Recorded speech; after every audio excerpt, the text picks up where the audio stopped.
We're not letting other people practice the break for you. So. It's only a 10-minute break, is it not? It's 20. Well, it says 15, but it is 20. Well, I think it will help my nerves because if I pitch myself down there and do any breaks and people start Streaming now, Gav. I can sort of get round, turn around. Streaming now. Gradually.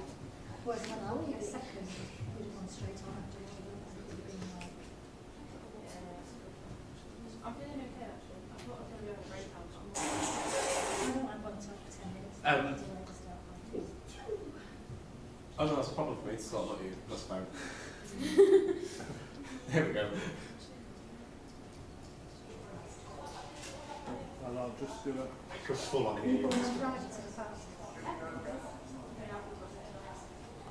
that should hopefully just check what cutting to.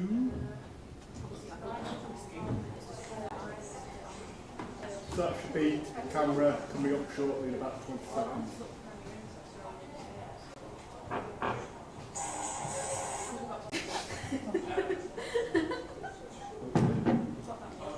Oh, my voice, I hate it.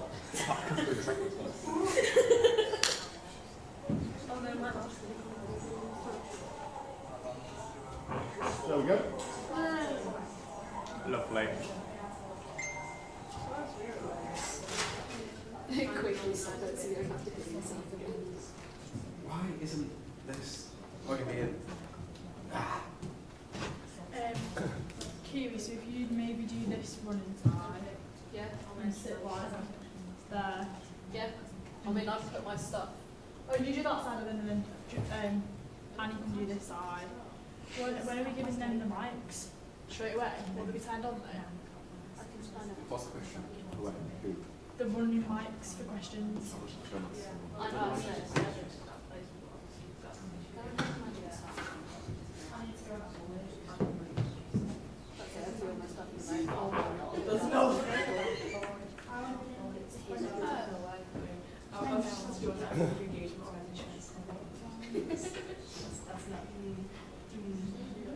Oh, I can do with the emergency around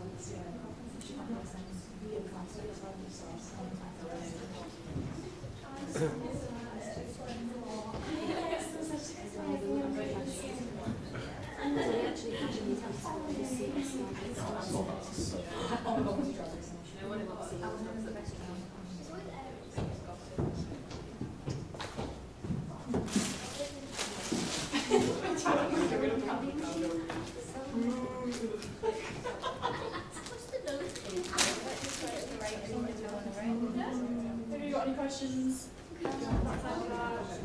I'm more for like Jim, have you had Everybody, yeah, that's on here. Yeah. On that side. Oh, yeah. Should we all just go there? All Yeah. everybody's presenting. That's good. Okay. You need it's more support for yourself. What, so you can sit and have a breakdown together? Yeah, yeah. Absolutely. Me and you live with you. Live all day. Thank you. So nice. I think I would put the water. I think I put the water on here. Is that a good idea? I don't think that's a good idea. Okay. It's messy, isn't it? Well, What about on that table? Yeah. Just got to go for it. Because what if they want a bit of water before they do it? I'm fine once I'm not there. after a couple of minutes, you'll be fine. Has anyone got any calming tablets? Nope. No, but You don't need any, just do something for Everton. I'm Positive not saying I know affirmations. what I'm doing. It's just like I'm trying to feel like my breath feels like. You want better than me. I don't know what I said. Don't say that. Don't say that either. I've got the body drill thing, I know what to say for that. Yeah, no.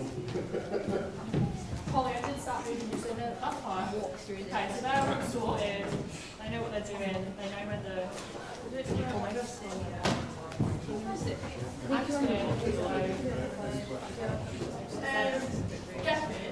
want to show Annie these mics now before she has to go to bed upstairs? During the... Take everything for you. Yes. It's going to be better if we sit on that side because Annie's going to come in late, so she'll have to sit inside. Okay, so I'm just going to leave my stand. That's fine, yeah. Just so we have one of each of these. some of these are white. Excellent.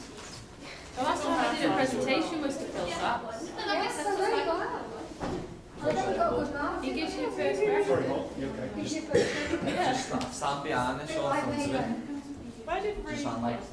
You should be able to start talking in the real team. I do a team See name. with George.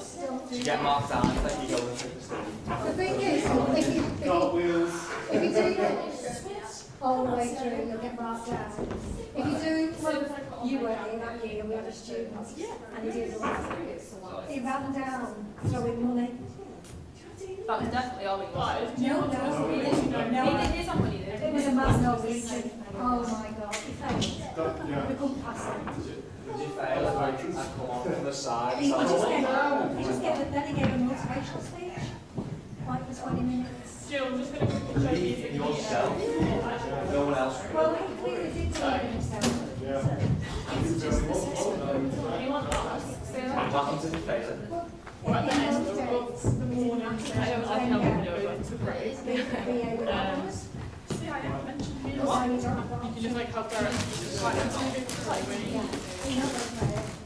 You are going to get BA honours. Did you fail? Well, I don't know, I ain't done this yet. A brilliant idea. Can we, what does it say to do about? Can we? No, I'm not going to lean on it. I'm just like, no, I am. I'll put my hands here. I feel like it's a little bit of a security blanket because I feel like if I go out here, I'm more exposed. Whereas if I'm here, We get mic'd up and that? yeah. I like facing this way actually. I think it's much better. See, I don't know. I kept going. But don't come back. Don't come looking for me. That's absolutely fine. Or kind of going in and out. And there's like. You can do whatever you want. But are we going to get marked down if we stand here? Yeah, because No. I'd rather just do it without watching other people. I feel like I can talk to people better from here. Stand there. Yeah. Can I sit down? That's enough. That's what we've With beautiful faces. the trolls do. Oh, yeah. Yeah. No one ever said it. I did my TV presentation.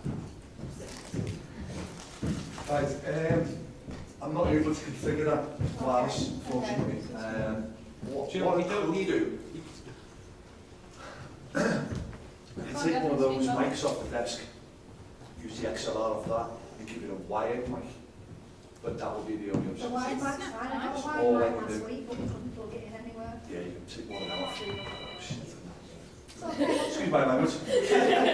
We'll manage Sorry, it. Wait, that's worse. We'll manage Are you it. outside, are you, mate? We'll manage it.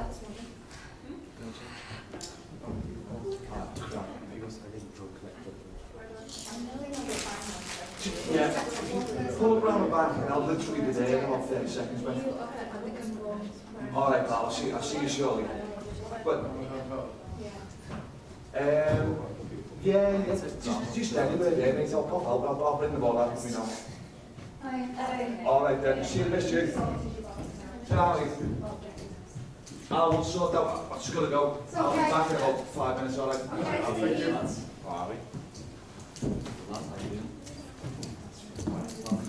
Andy, you're on the front row. Are we actually on like? Yeah. Yeah, anybody who's presenting goes on the front row. Yeah. Like this I do one. that one. Yeah. It's just that you're not all who's done that. We know where you are. More importantly, We would have to like stay there. yeah, it could be anywhere. Very wet. Like I heard her saying before, As just long as we don't be can't like, yeah. just don't be like it. Well, we will see how it goes. When you see Don't me be do my running tap into dance at the people. beginning, when you see me do my tap dance at the beginning, that's how you know. I don't know what happens. I haven't been there like so like noticed yesterday, so I was like really tired. I just like Hello. dancing to the music. It's like I mean a little bit of a bob is fine. yeah. Completely actually way too technical, but Just say it. let's not show you this. Like you showing the screen now. So we have maybe not doing that one, so we're changing this. You're still like shut up. We're not friends today. Yeah. Let's do that. Why? She's worried about coming after you and George because you're so laid back. And then And she's shitting out. Yeah, but if you're like all uptight about it, you'll be sound. Oh great. Mine isn't good, like, so. Yeah. Maybe you can make a presentation. What time are you going to Spain? So, Going past, like, soon as I finish that. so if you do my phone, you go to spot the car. Where you going? Paris. You're playing in court now, you're like? Yeah. How you managed that? Just Don't tell you. No? Yeah, no, it's playing a few shows Yeah. and something. Doing like EU tour, there was like a lot, so we're just going this week. So, been unfortunate. Missed the Friday party. But yeah. Did you sort your... No. To be honest, that's the worst couple ever in life. If not, you're going to have one person that's running up and down each To aisle. be fair, that's not what I If people have got questions, you will fail. So you better try people. Write down questions That's the people and that's got give questions. it to somebody. You know, you do get marked on how you answer questions. Yeah, but like, I'm sure. Write down questions and give them to somebody what we in could the do audience. was I haven't told them all for Friday. That's not cheap. Well, you do get marked on how you answer questions, so it's important that you do get questions. And let's face it, Just because you sat there, you're going to be we've picked got up a on few the camera if students you're in not the careful. audience who will ask lots of questions. Our It's supervisors like really tiny smarts going to try and catch me. our supervisors allowed to ask questions. Oh, Liz will ask questions. When people was marking mine, she had it planned. I don't think Any topic. I've ever asked a question. Oh, I never asked that. She needs to come. Get it, she's going to give you one, probably one answer the other. Sorry, Get them to come and say your question, Oh, can we actually ask? I choose who asks the Yeah, questions. if you want, you can tweet. That's why I need a mic. I go. Cool. They all put hands up and I go to them. With the mic.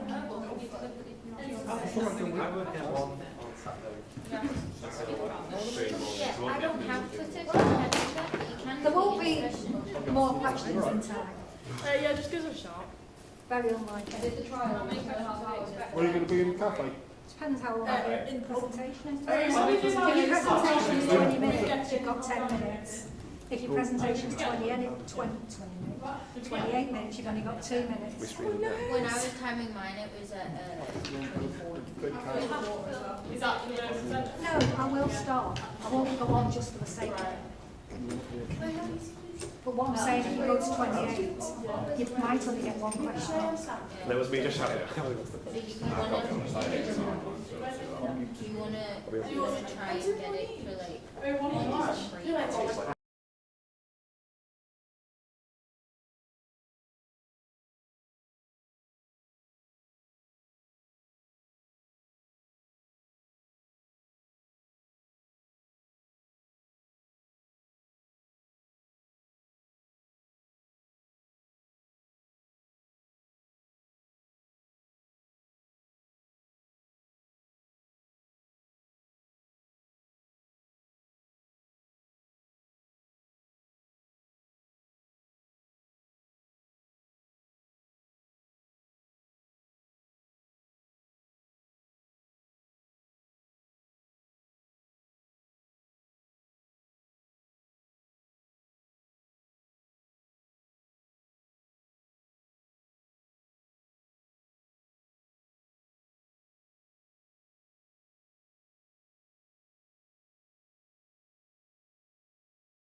Okay.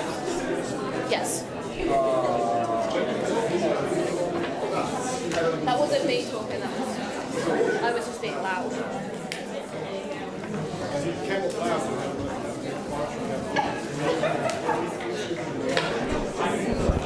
I know what it was. I'm about to say, it was testing the lapel to see whether the lapel was coming through. We can try it again. Yeah?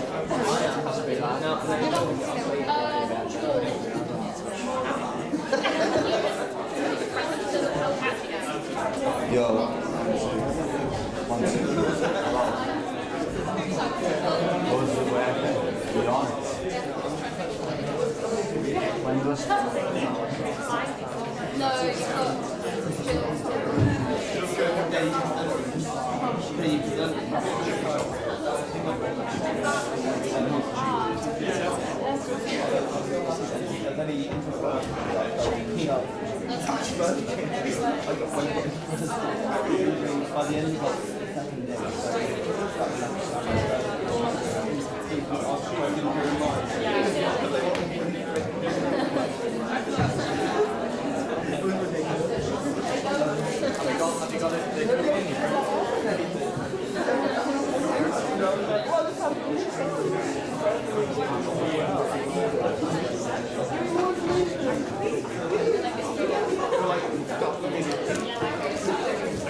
Give me the call.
actually the 20th anniversary. It is my first CIM here, but the man sat at the back, Phil Sachs, has done every other one. So that is fabulous to have him here. Don't judge me too hard. Right, so we're going to have 7 speakers a day, apart from Friday when we only have 6. Okay, so we've got some great subjects and topics, so please try and attend every day and listen in. Now to the boring stuff. Just need to get my glasses. The fire thing. So, we're not expecting a fire drill, except for the pre-declared test at 11:30 on Thursday. Luckily, we will be on a break. So if the alarm sounds, please leave via the nearest fire exit. These are located at the front and rear of the theatre. The evacuation stairwells, well, you've come up one today, so just go back down that way. Does say as long as there's no smoke, but I'm sure that you know that. The assembly point is in the garden area, at the side of the John Lennon Art Building and Design Building on Brownlow Hill. Do not re-enter the building until the all clear has been sounded and you have been informed by security or an LJMU fire marshal who will clearly identifiable in a high-vis jacket. All buildings are non-smoking. This includes communal areas, stairwells, lifts and toilets. Please do not smoke within 3 metres of the building. Should you require first aid, which we hope you don't, please let a member of JMU reception staff know on the ground floor. Should you have an accident, you must report it to a member of the Liverpool JMU staff. If you have mobility problems, please inform a member of staff, which I'm assuming you're not because you're all actually in the room. So let's get on with it. We will get our first speaker on at 10 past and have a great day, and I'll speak to you in between. Final thing, please have some questions ready to ask the speakers. They don't want to stand there. They don't just want to stand there.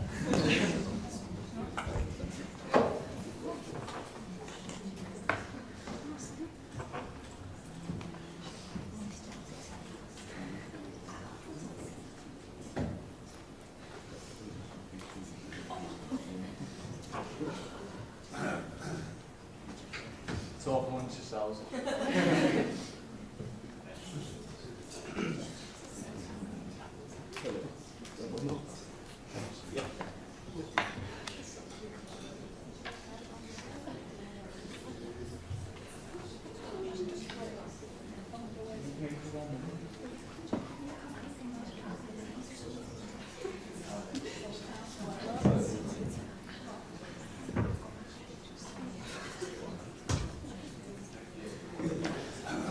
Yo. Yeah,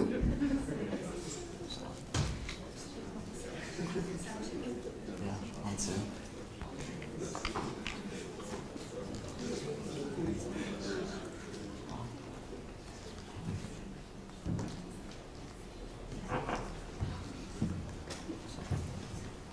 Let's go.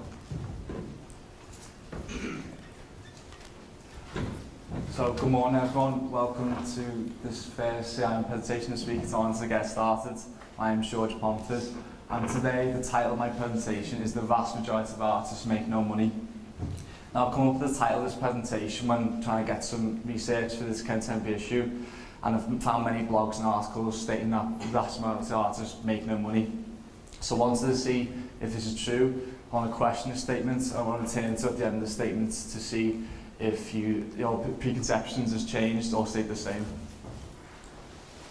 So I've split my presentation into 5 chapters. The first chapter being what is the issue, who does it affect, who is causing the issue, and what are the solutions, and who can provide these solutions. So what is the issue? Well, musicians only gained 12% of the 43 billion generated in the industry in 2017. Now, I was quite astonished when I found that was such a low percentage, especially considering that the artists are the ones who are making the money and making the product that the industry lives off. However, You can see the other side of it, we're 43 billion, 12% of that is still obviously a lot of money. There's a lot of other sectors within the industry, a lot of other areas that money can go to, but it does sort of raise a few questions of where is this money going to.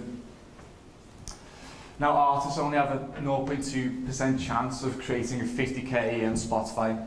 Now, this is where I get my actual issue that I want to explore today. Artists are struggling to make a living on a general basis. 0.2% is a very low percentage. And I'm trying to find the reasons why this is the case. So as the industry tries to find answers, the industry tries to question this.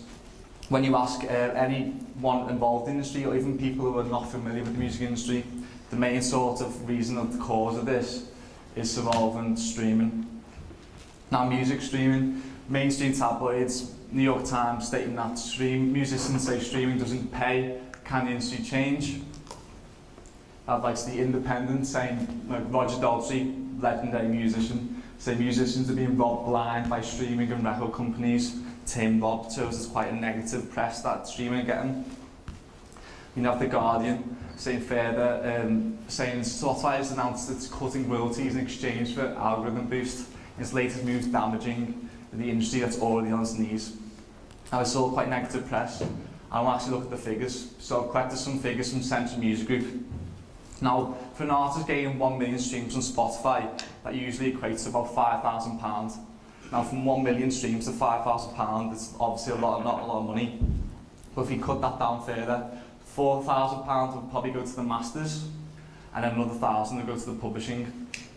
Now, if you even include that the labels will take normally about 30 to 40% cut, depending on what deal an artist is on.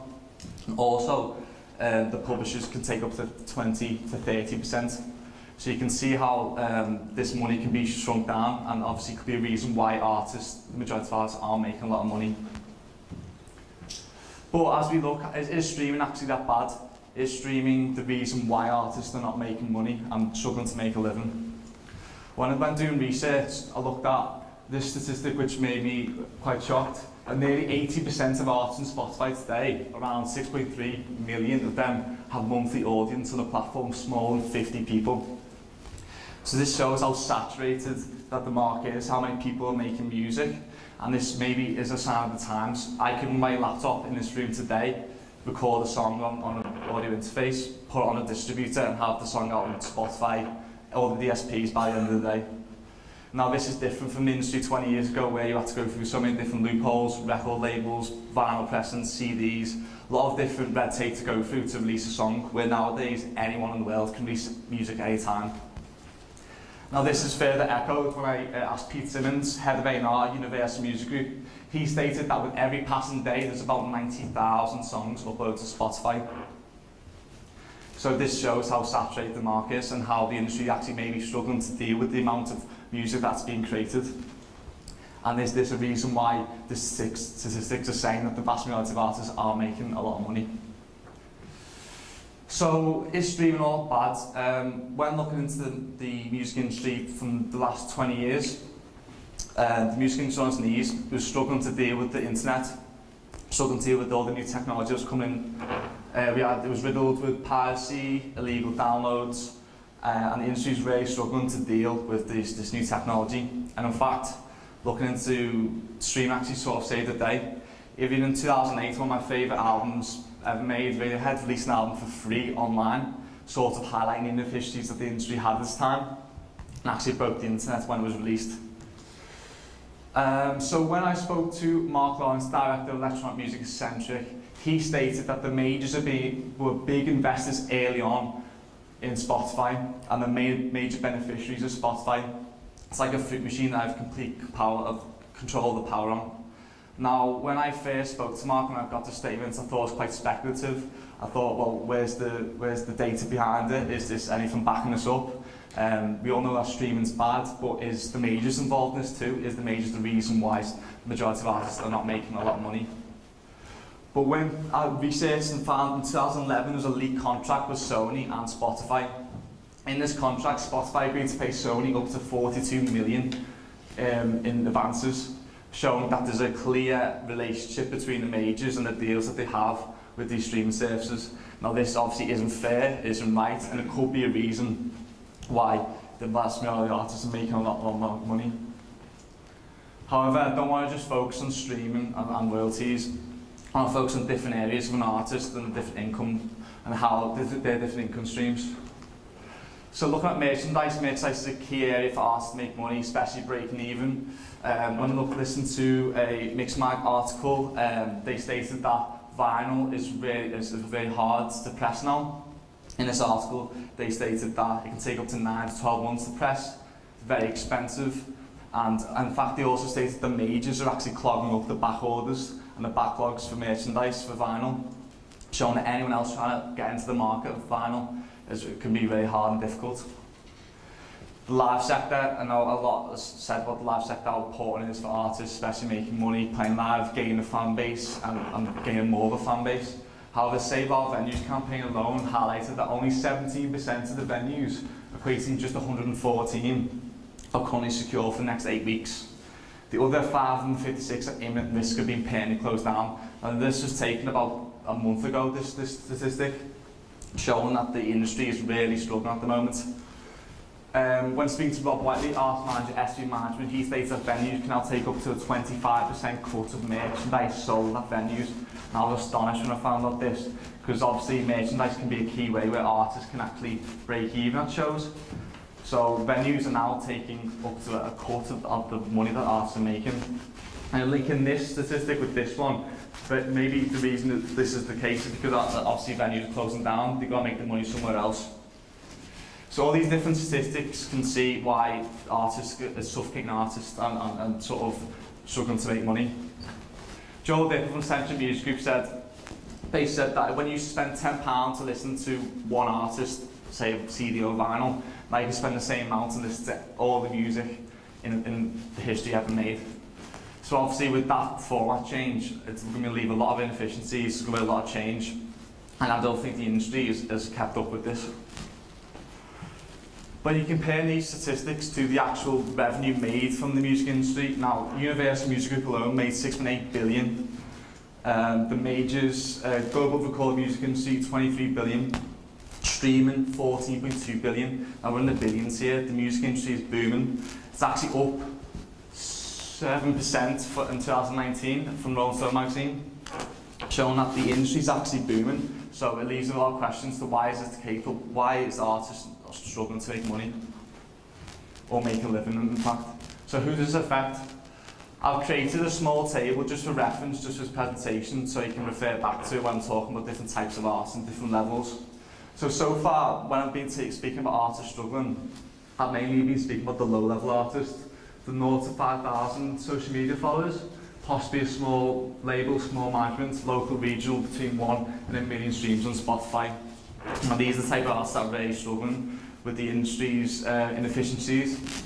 However, we have like mid-level artists, established artists made on small major deals, 1 to 10 million streams on Spotify, from Fontaine, ATC, Little Sims, Bossons, and obviously the high-level superstars, but they're not really relevant for this presentation. So you might say, George, well, the industry is competitive, artists struggle to make money, but that's just the nature of the music industry. So many people are making music now, it's tough.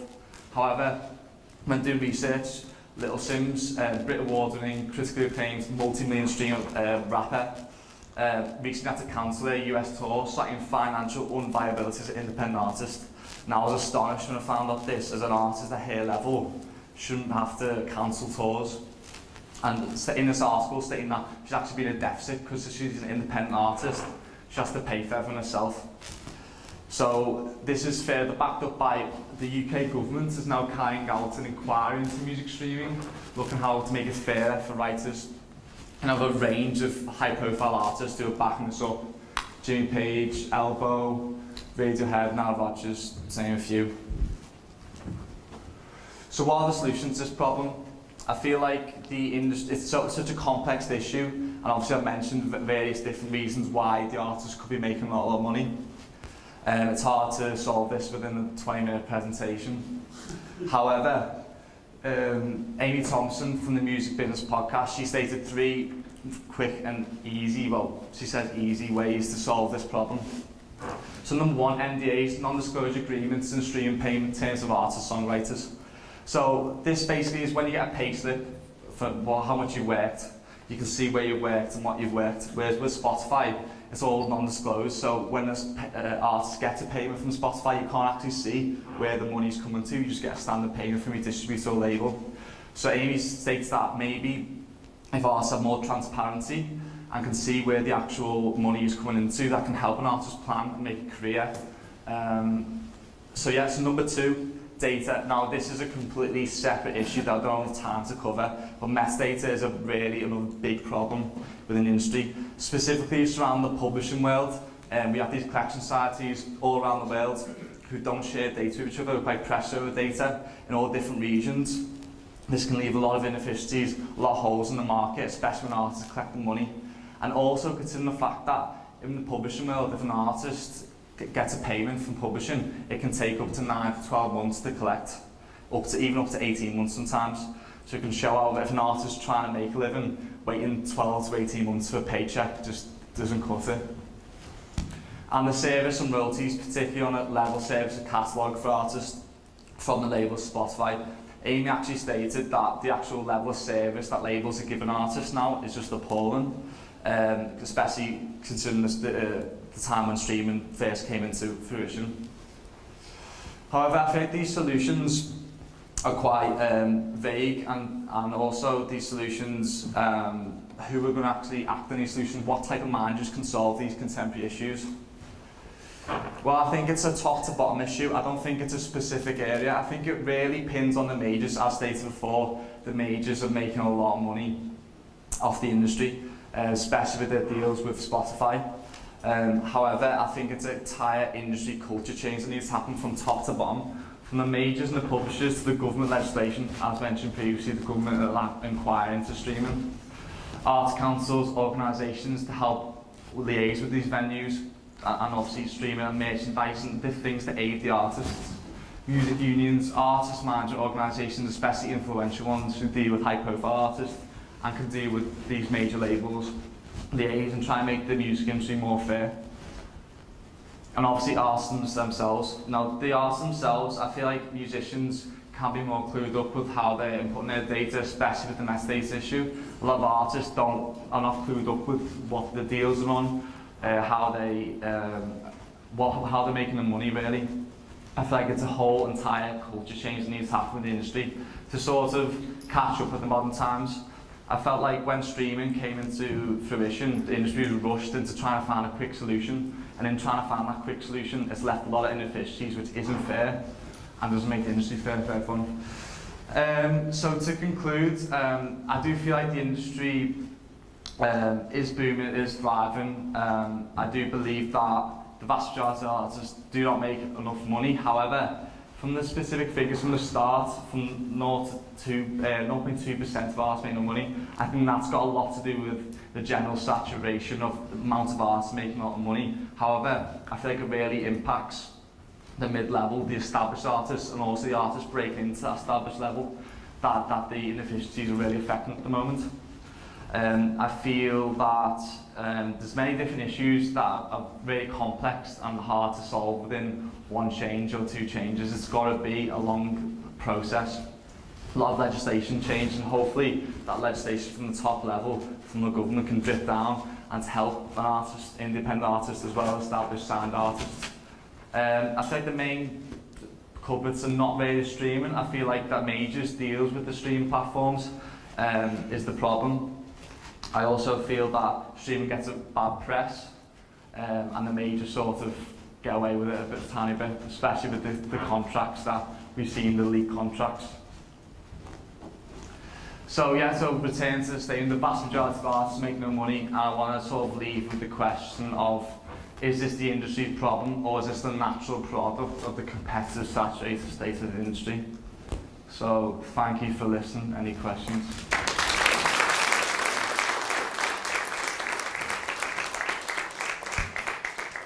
George, come on, get your hands up for questions, please.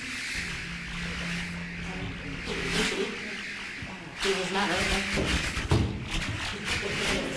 is it.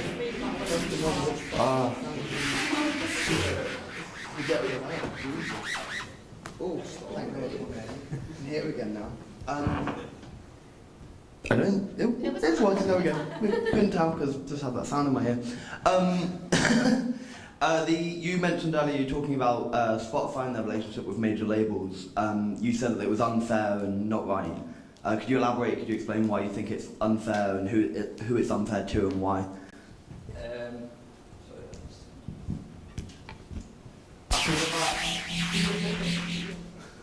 I was answered out the mic. I feel like when these majors have these deals with Spotify, that it doesn't seem fair to all the other people involved in the industry, the independents, the mid-level artists, and especially different other labels who are quite high up. I feel that with Spotify having deals with these big labels, all it means that the big labels can get bigger and bigger and make more revenue. As I said, like the industry's booming and like all these majors making billions, whereas it doesn't seem to make sense when the lower artists and mid-level artists are struggling to break even and actually have to cancel tours. So I feel like the gap is going to keep increasing, and it's just going to cause more inefficiencies and eventually make the music industry not able for artists to be involved in the music industry. So I hope that answers the question. Hello, I'll shout, don't run. Isn't what's happening now just what's always happened? That the minor artists, the emerging artists, the low-level artists don't get anywhere, and the bigger artists that are signed to the majors do. Aren't you just seeing the same thing in the music industry, but just on a larger scale because more of us have access to be creative? I think it has always been the case, the gap between the small artists and the big artists. However, when I'm talking about like the actual breaking even, especially like the merchandise and all the different other areas, and especially like the actual format of when an artist paid like £10 for one CD now and a consumer can have the whole thing for all that amount. I feel like the actual change in format's just like maybe it's even more, the gap even bigger, and it'll continue to get bigger and bigger, especially with like the majors increasing the profits. I do feel that the actual things need to change, especially with it streaming. I know it's only been about now 10 years of streaming, but I feel like some of these legislation needs to change to make it more fair for everyone, and more fair for artists. Because before, I think if say Little Sims was in the 90s, I'm sure she would have had enough money from sales or from record sales to tour in the US, but that's not possible for her now. So I feel like especially with them kind of artists, that's where it sort of is different. But I feel like the gap is getting bigger and bigger, and it definitely needs to be changed. But I do also agree that there's always been that gap, but it needs to be managed and more transparent. I think that's the main thing that needs to happen. It needs to be more efficient and transparent in the industry. There's a lot of data that's going wrong, and it's obviously it's hitting the independent artists even more than it's ever done before. Danny, next. Do you stop? Yes. That was sick, man. Thank you. Is there anything that you think, because obviously I assume you want to see change, right? Is there anything that you can do within your role as an artist, as an arts manager, or even within Centric? Well, currently at Centric we have the new takeover of Utopia, which is a Swiss tech company. And what we're doing now is we're trying to do quotas to fair pay. So basically we're trying to solve the mess days issue by collecting royalties from 9 to 12 months to try and collect it instantly as soon as it's all at the same time as the masters and label side. So usually masters on the record side, they get their income within like 30 days. Whereas at Centric now we're trying to create this new tech where the 9 to 12 months wait for publishing is just going to be cut out, it's going to be instant. So artists can actually it's more transparent, artists can see where the income is coming in from each collection society, but also it's not like a long wait. So this can help with in terms of artists making like a living. They can sort of plan out more rather than wait a long time. So what I'm doing at Centric now is that I'm part of the team where we're trying to create this tech and trying to solve these inefficiencies and basically make the industry more transparent and more modern and up with the times. Yeah, thank you. Do you think there's anything we can do as an audience to make this problem easier? I think it's just awareness. I think everyone's aware of streaming's bad, or royalties bad, artists making no money, but it's the reasons why this is the case, and sort of to liaise with anyone that you have connections within the industry to try and be aware. And especially, I think it's a whole industry thing. It's not just down to the majors, which obviously made a lot of the other main culprits, I believe. But I do believe that it's just being awareness. Artists need to be more aware. If you're managing any artists, management companies, small labels, just to be aware of these inefficiencies that the industry has, especially surrounding like metadata, which is massive. There's a lot of different issues, but I think everyone sort of reads the headlines. Like, as I said, the first bit of my presentation was streaming's bad, but you know, bad press and streaming, really, there's more issues and it's deeper than that. But then obviously to solve them issues is a lot more complex. So I think as an audience, just to be more clued up and aware of what's going on, and yeah. Thank you. Any more questions? No? Okay, thank you, George. That was very interesting.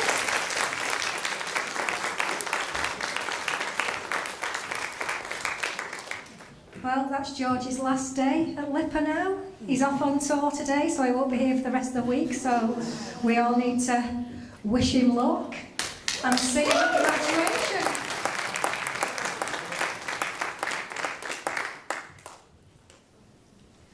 Right, we'll just get ready for the next person, which is Paddy.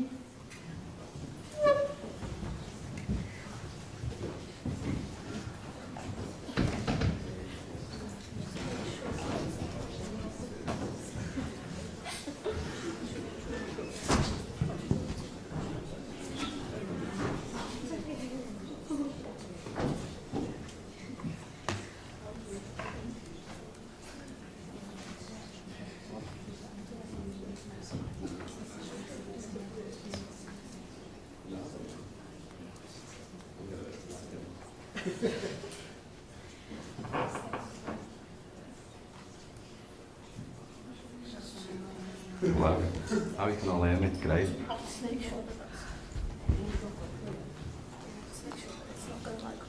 Yeah,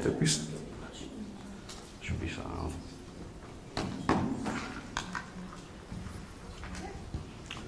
Oh, amazing. There's the clicker.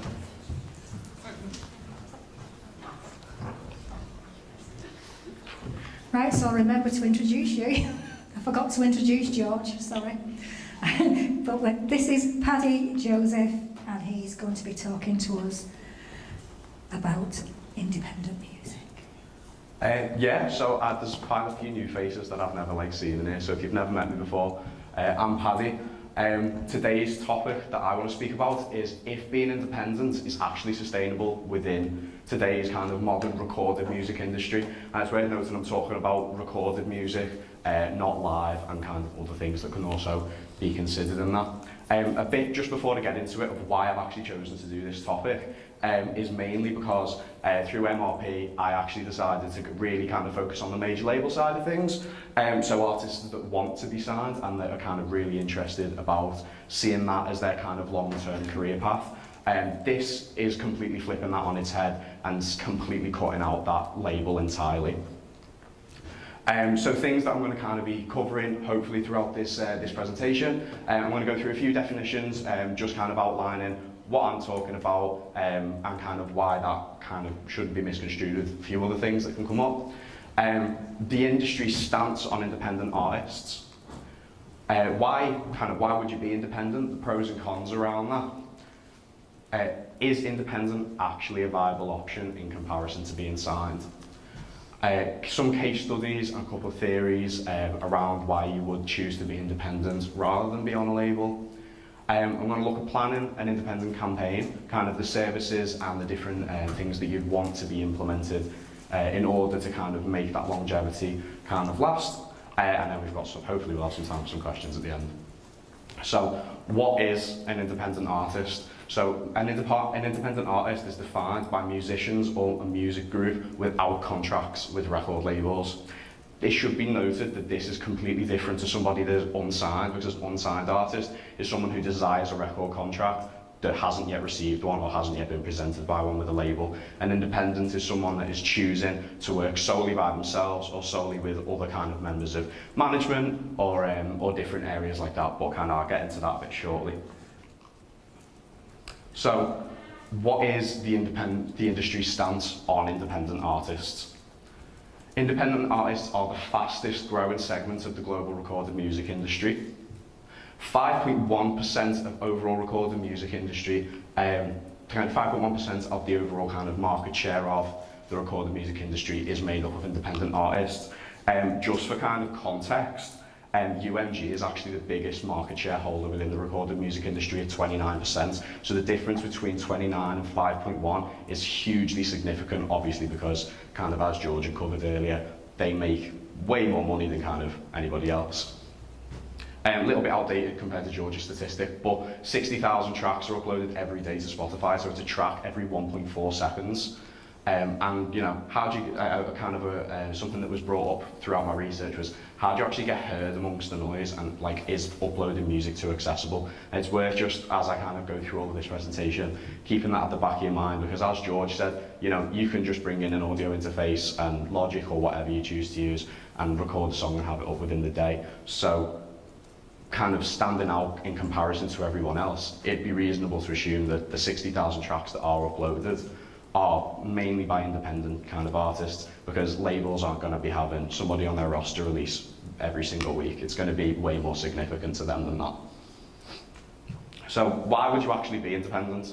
Why would you choose to be by yourself than with a record label who's going to be funding everything? Well, as an artist, you'd receive 100% of your royalties. You'd have nobody kind of coming in, taking it. Labels take between 30 and 40% usually in a normal recording contract. So obviously receiving 100% of that, even if it is at a reduced rate for being independent, is kind of way more beneficial in some people's eyes. You retain 100% ownership of your rights, so that would be kind of your master rights in terms of what you want to do with them. If you want to then kind of send them to publishing or anything, you don't have to kind of wait a certain period of time in order for the label to kind of send them back to you. But it is worth kind of recognising we are starting to see a bit of a shift in that, with labels kind of letting some artists kind of keep all of it. It's quite evident with BMG and Rita Ora kind of being quite a prominent current example. And you retain 100% of creative control within your artist project, basically. So any kind of, you know, it can be stipulated within contract that if the label doesn't like something that you're doing, they can change that. So what are the drawbacks? I talked about the positives. Here are some of the kind of negative reasoning behind why kind of you would want to be independent. So there's A.G. Tracy. Still a massive independent artist, has been approached by kind of all of the significant majors. And in his words, a couple of his videos have cost upwards of £50,000. If I don't recoup on the video, there's no label behind me to write off that money. It's me. I've just lost 50k out my account. So for those of you that don't kind of aren't familiar with music or a bit more into theatre, the way that this works is when a kind of a record contract is written up, there'll be different budgets stipulating how much kind of different you can spend in different areas for different things. In AJ Tracy's case, he spent £50,000 on a video. In order for that video to be worth doing in the first place, he needs to make £50,000 to start to make profit or to make any return on that video. So for him to be doing that per single or per song, it needs to, that video needs to be hugely significant into his longevity and into his success as an independent. The rosy dreams of being an independent artist are oversold. In reality, you're churning out content 24/7. So it's massively time consuming in the society and in the culture that we live in now. It is all just, you know, everybody in here's got, I'm assuming, has a phone. You can log on to Instagram. Everybody's getting that dopamine rush straight away. And it's about staying ahead of the curve, constantly being the first thing that you see on top of somebody's feed. And that in itself is a full-time job. But what we see kind of bouncing off the back of George's presentation is people aren't making enough money, especially from this aspect of the industry. The main kind of focus points that you would earn the money would be live and would be merchandise, but from recorded, you obviously don't get that. And there's definitely a lot more pressure on the artist to be to be the one that leads the creative side of things. So it's the artists that tend to drive everything. We'll talk about a case study a little bit later on with Little Sims, but kind of Elston, her most recent album, she was fully independent, and it even took her to win an Ivor Novello. It is worth noting that I'm referring to MIDIA quite a bit. They do a lot of research and kind of figures for Disney, Universal, Google, and a lot of other massive firms. So in terms of credibility, the statistics are pretty accurate and pretty current. So sustainability as an independent artist, these are the different factors that you would have to break down and have to consider as an independent, as an individual if you were doing it, and the different things that you would have to put in place in order to make yourself successful in concept. So label services. So as an independent, you can go through a distributor, you can, DistroKid, Republican Music, Three Tone Music based in Liverpool. There are multiple different companies that you can upload your music to, and you can send it and you can have it on DSPs, set whenever you like. A label services deal, similar to a label, is where you would retain the rights to your masters, but you would give up a percentage of your royalties. So kind of examples of that would be mainly Republican Music and AWOL. Republican Music being an independent music distributor, and AWOL being one that is owned by a major, that being Sony. What tends to happen, like I said, is you retain the rights to your thing, but it's an 80-20 split usually. So you would retain 80% of your royalties, and you'd give them 20% for distributing, maybe as like maybe a monthly fee with some, or yearly fee with others. Funding. So one thing that kind of, as a smaller level artist, George covered a lot about kind of making the money, but in order to get you started, there are a lot of funds to propel you a little bit further forward. First one being Centric Music Academy Fund. That is a fund for up to £1,000 that will give you, that will just help you catapult your career forward. They cover a lot of things, and you just specify what it is that you're using the money for, or if it's recording, if it's marketing, if it's songwriting, if it's anything like that, even if it's for video publishing. PRS Foundation funding also have kind of, there's way too many to cover in great detail, but they have loads kind of from open fund, like open fund for music creators, and that is for people who are early on in their career wanting to push themselves a little bit further forward. Other things can be put into this as well, like crowdfunding. It can be kind of solely sourced by that person, angel investments, completely other things, depending on how that person is wanting to present and wanting to push themselves forward. The next kind of bit is like, obviously you wouldn't release a song, you wouldn't do anything without having some press and some kind of context to who you are and what you're doing, and some people talking about it. So for press, there's multiple different ways that you can do it. You could actually go to a press agency who deal with a lot kind of bigger than this, but if you're wanting to stay solely independent, and for the sake of the argument, that's what I've gone for. You could look at sites like MusoSoup or the Unsigned Guide, where you pay a small fee in order for press surrounding that release, or surrounding yourself, or some people, from experience, some people will even write about you for free that have quite a significant fan base. And the next bit will be publishing. This is another massive avenue for people to get funding from and to get money from. Obviously, I'm hoping kind of a lot of people are familiar with Sync, but for other examples of who you would go to for music publishing, you could look at people like Centric or Ditto Publishing, or most of the distributors that you would choose to put your music through would actually be publishers as well, so you could do it all through one service.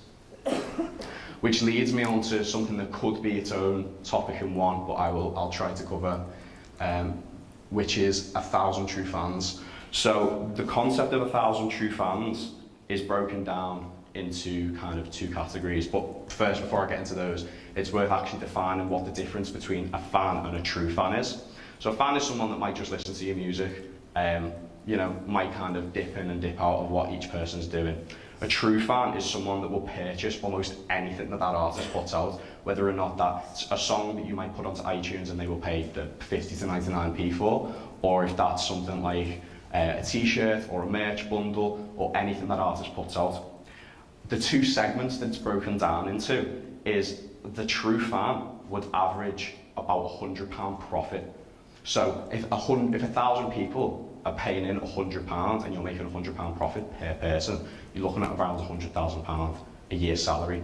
You know, if an independent artist is then taking out their funds from that, if they're breaking that down into a £40,000 wage and a £60,000 kind of room to play about with in their creative endeavours, it's a significant amount of money, more than what they had in the first place to do whatever with. So now we don't just see a sole person as an independent. Wearing a record label, all of these different factors would be together and would be centralised within the label. It's broken down into completely different segments. So now you've got the artist, which has a direct-to-consumer relationship with their fans.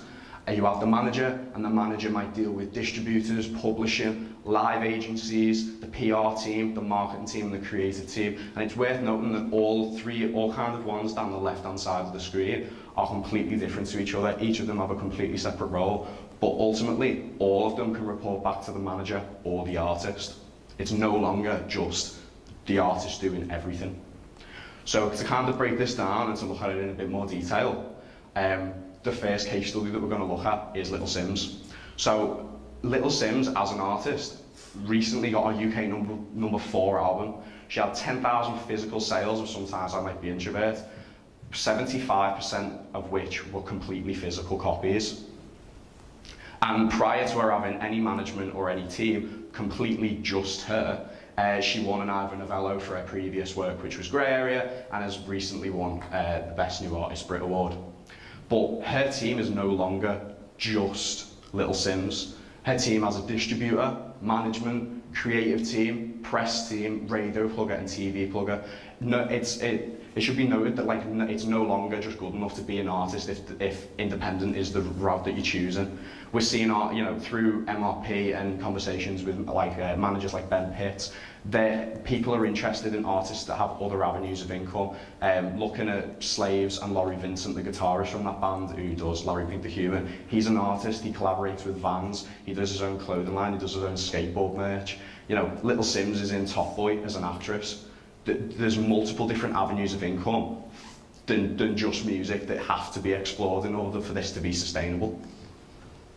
Another massive case study, which is a little bit different because we are looking at successful people, is Frank Ocean.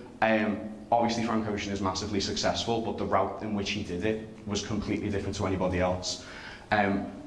In case people aren't aware of what kind of went on in terms of Frank Ocean, Frank actually provided Def Jam with an album called Endless before releasing Blonde independently. So he gave, in order to get out of his recording contract, he received all of the funds for that and then provided them with work that he didn't want the rights to. Basically just kind of like fake work in essence. Before releasing Blonde, which we all know is a massive, massive commercial hit, and that was completely independent off of his own. He retained all of the masters and all of the funding for that. And in his own words, it started to weigh on me that I was responsible for the moves that had made me successful, but I wasn't reaping the lion's share of the profits, and that was problematic for me. It showed, like, as George mentioned, and he was kind of the perfect person to follow on to, because our topics do go hand in hand. Frank could receive all of the money for that. There was the label, you can completely cut out the middleman, because he's benefited from all of these services, completely disregarded the deal by giving them work that he can ultimately take down, and then put up something that is kind of absolutely revolutionary. So, what can managers actually do to help?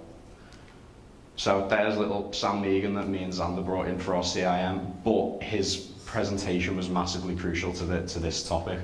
We can manage artists, manage people that we work, we can manage their expectation. Their expectation may be to play Glastonbury or to kind of do various different things, and it's our responsibility to help them realise what is capable with the funds that they have and where they currently are within their career path. Again, help facilitate their vision. If someone's only, if at the lowest level as a manager, that we're probably most familiar with grassroots artists, You know, if they're using their own personal money in order to fund themselves, it can't be realistic for them to do a massive campaign that's going to be on billboards and everything. So us kind of putting in our fiduciary duty and realising that this is what you have, this is the best expectation that you can have and that I can facilitate is a massive, massive part of that. And the last thing is implement services to make their career sustainable. So like we've talked about, label services, putting in independent press, you know, asking for a favour or asking people to help you out in these scenarios is already good. And like I should have added earlier, a massive reason that you would have used label services is even though kind of distributors will take that percentage, you've got a way higher chance of getting into playlists, which, as George mentioned, are completely massively major dominated. If you were to break that down, it would look like a massively similar market share in terms of what majors dominate what segments of the playlist. It tends to be majors at the top, independents at the bottom, and that kind of trickles down as you go. But my thoughts on the topic: sustainability within independence is a massive grey area. It's doable at a smaller level and it's doable at a bigger level, but ultimately it is dominated by whether or not that person has the funding. Recorded music is only a fraction of a person's income, so the main kind of drivers towards being able to do it and being able to do it successfully would be live and would be merchandise, because the top line of profit and the direct-to-consumer model now means that artists don't have to purchase merchandise in order to then sell it back, and they don't have to incur that original cost. They can just go through a third-party service where they would just, you know, it might be £8 for a t-shirt and they might sell it for 15 and they retain 90% of the profit because the distributor for the merchandise would take 10%. That is a typical model, and there are distributors that will do merch through the distributor now. That whole service can just be within one. And you know, when we're speaking about independence, it is completely and solely down to that individual or to that team. If realistically, compared to the majors have everything centralised into one bubble, but if somebody chooses to own their own masters and to own all of their own rights to their own work, that is a complete that is ultimately their own decision, and whether or not the sustainability around that is able to be kind of have some longevity to it is up to that person in the end. But yeah, that's kind of the majority of my presentation. I hope some people have got questions about it.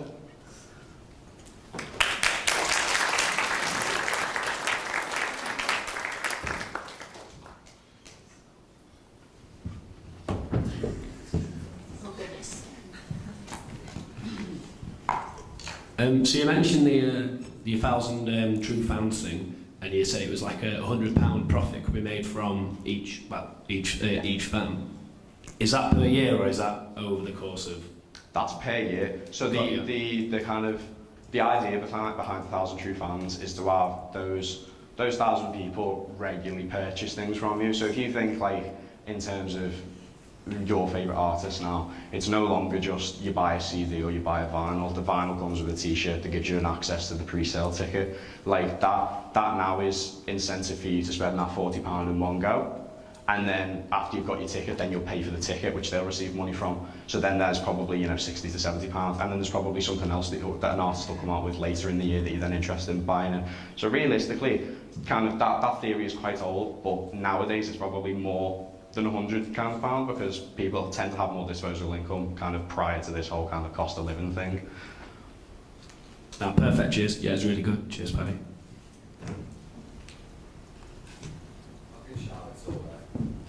Well.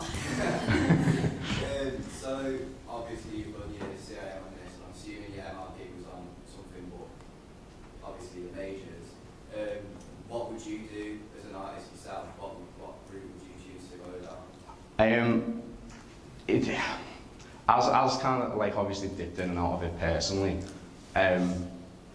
I think the way that the industry is starting to shape towards artists retaining their own masters after a short period of time that the label owns them, like that kind of Rita Ora example that I gave, is a massive is a massive kind of stepping stone forward. You know, if labels are now only holding on to the masters for even 5 years rather than 15, that is way more weighted in the artist's favour than what it has been previously. So obviously you get the massive amount of cash influx from majors as well. If it goes wrong, you don't have to pay it back at the end of the day. So there's room to scope out what fits per person. I don't think there's a right or wrong answer to it. Obviously the Frank Ocean example was on a major label at Def Jam, didn't like it, so left. There are ways of getting out of it, and there are ways of being creative about it, so I think it's kind of completely subjective to that person.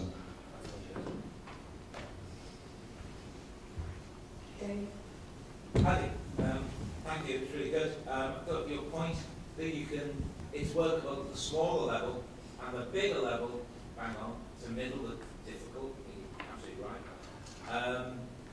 I'm interested in the Little Sims case study, and I'm just wondering, do you believe her, basically? So, how can it be unviable? How is that, in what sense? Yeah, she said she could not tour the USA because it's unviable. Do you believe her? Well, yeah, because the expense in which it comes to tour the US is, regardless of the size of her fan base, she's not sold out the entirety of that tour. She's only sold out certain dates. So if that whole tour was sold out, and there was more of that cash influx, or there was more of a cash influx from merch, or from the UK tour, it'd probably be more viable. But equally, she has got you don't know whether or not it's a scheduling thing. You don't know if it's 100% transparency. And me and you know, and Rob, there's probably a lot of different things that fall into that as well. I think there's a lot of different factors, but obviously the tour in the US is hugely expensive, and without a label, that has got to be pocketed from like our own personal pocket. As AJ Tracy said, it's £50,000 for a video. It's going to be way more than £50,000 to tour the US at a scale that would be similar to what she did at the UK tour.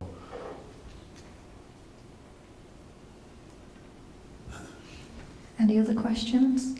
You said that it's all about artists having the funding. So would you say that ultimately, if an artist is coming into the industry from a low socioeconomic background, they have less of a chance, and then would you say that that's contributing to classism in the music industry? Absolutely. I think I like with everything, there's obviously, if you're coming from a wealthy background, there's multiple examples that you can look at. You can look at Matty Healy, you can look at anything that people that benefit from nepotism or classism or anything.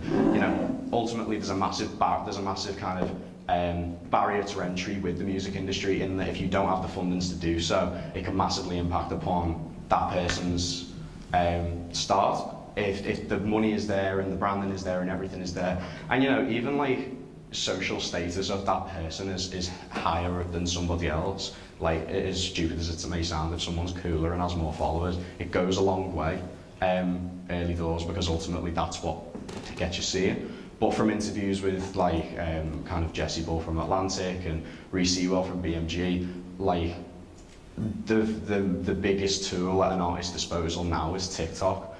The more that you're posting on TikTok, the quicker that an A&R sees you, if that's the route that you choose to go down. But having that funding from Centric, from PRS, from Arts Council, even local councils actually do artist funding, which is worth looking into for whether or not somebody applies for. Like, there's a lot of scope for somebody to be able to find something that they're applicable for to propel their career from an earlier standpoint. Paddy, I'm just wondering, is there a role model for an independent artist that you would put forward, and why? My personal one would be Little Sims. I like knowing the team that she has around her. For those of you unfamiliar with Sims's team, she's actually under a management company called Starwood, that's headed by Rob Swerdlow, who's won kind of Manager of the Year awards. His roster's very extensive. You're talking the Lars, the Kooks, massive UK acts. Her team and her whole ethos have been, she won an Ivor Novello before she even had management. It shows that she didn't need it. And like, if just her in herself is able to do that, look at what she's been able to do with all of these other people. I feel like she's the role model for it, because she's come from like Molly said, she's not benefited from classism in any way, because she's come from an immigrant family. So Paddy. Cheers, thank you.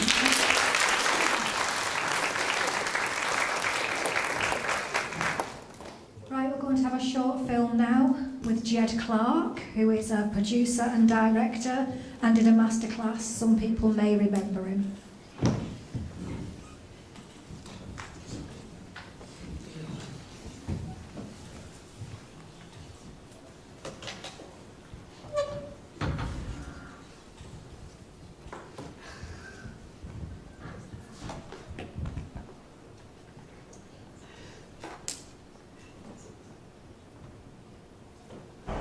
Ooh, that's difficult because there's been moments when I've thought this is the best thing I'm ever going to do, and then 5 years later, oh my god, I've just told him. I mean, I'm proud of a few things. I think the documentary I made with Dr. Wahid Aryan, the Afghan refugee, trumps a lot of them because not only was it a nice film and a really interesting story, but it was a really worthwhile thing to do because it tells how he is helping save lives in Afghanistan from Merseyside.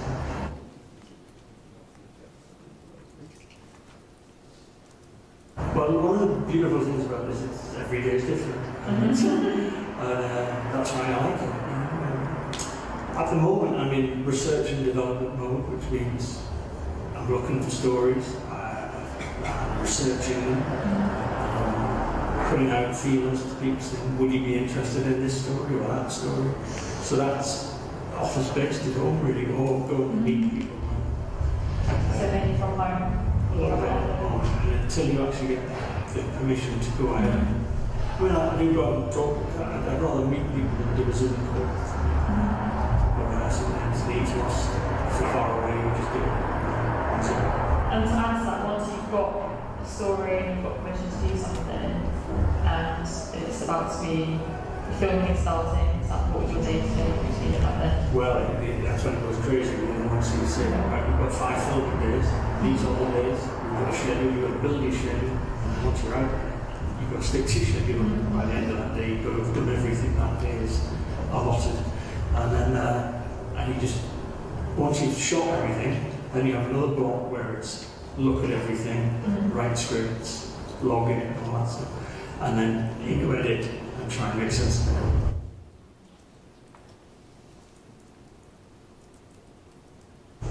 I mean, to me, there's genres and there's genres.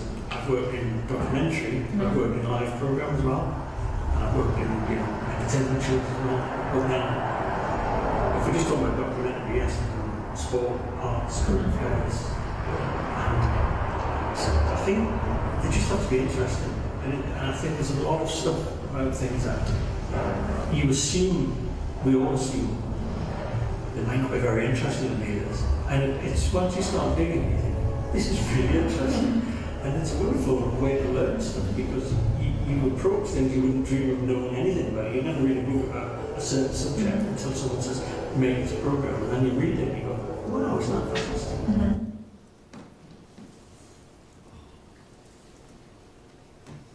Sport was my main motivator at the start, but I think sport isn't the same when it's just big business now. Right. And you can't really get to know the real star because they're managed and their images are all arranged. So you can't see, it's very hard to see beyond that video. I do like making arts programs because, you can see the love for what people are doing, especially if they've got no money to make it, but they just love what they do. And I just find the pace of it's really nice as well.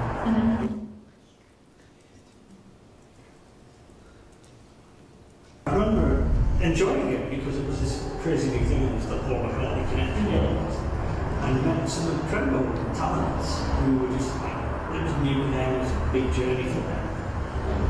And it was a bit mad. And it was Rob Rohrer who directed it, Sammy Rohrer, it was his baby. And he edited it. I was just there. Do you think you'd come back and do that as well? I'll just stick the paper out. I'd love to do it actually. I'd love to do it till 25 years old. No. And talk about some of the people who've been through these doors now. I mean, it's a great story. It should be done. Why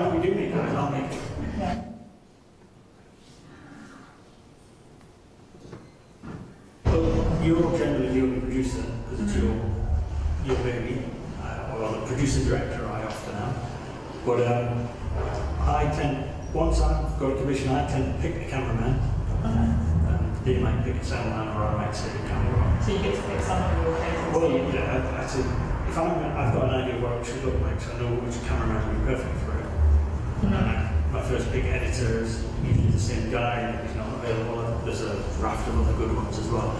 I mean, the new people are really the people you film, and they're the important people. You don't know them, you've got to, they're the ones that you've got to win over, and you've got to develop that relationship so they trust you and they give what you want from them. I mean, you expect most people in production to go and do a decent day's work for you, but yeah, I mean, there's a bunch of good people out there that stick there.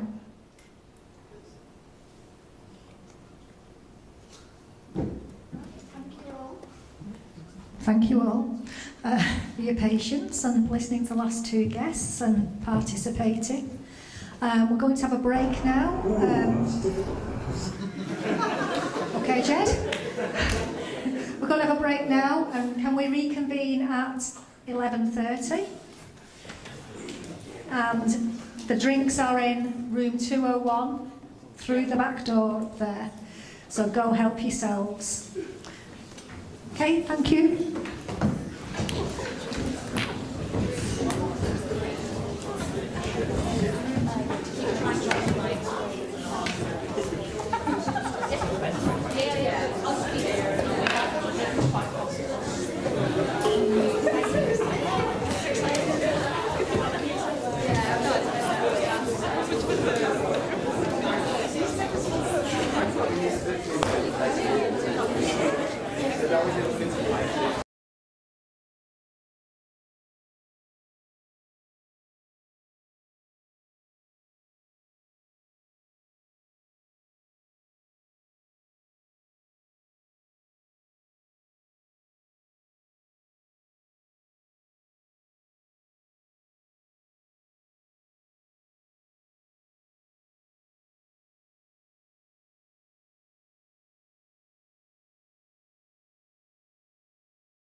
To settle down again.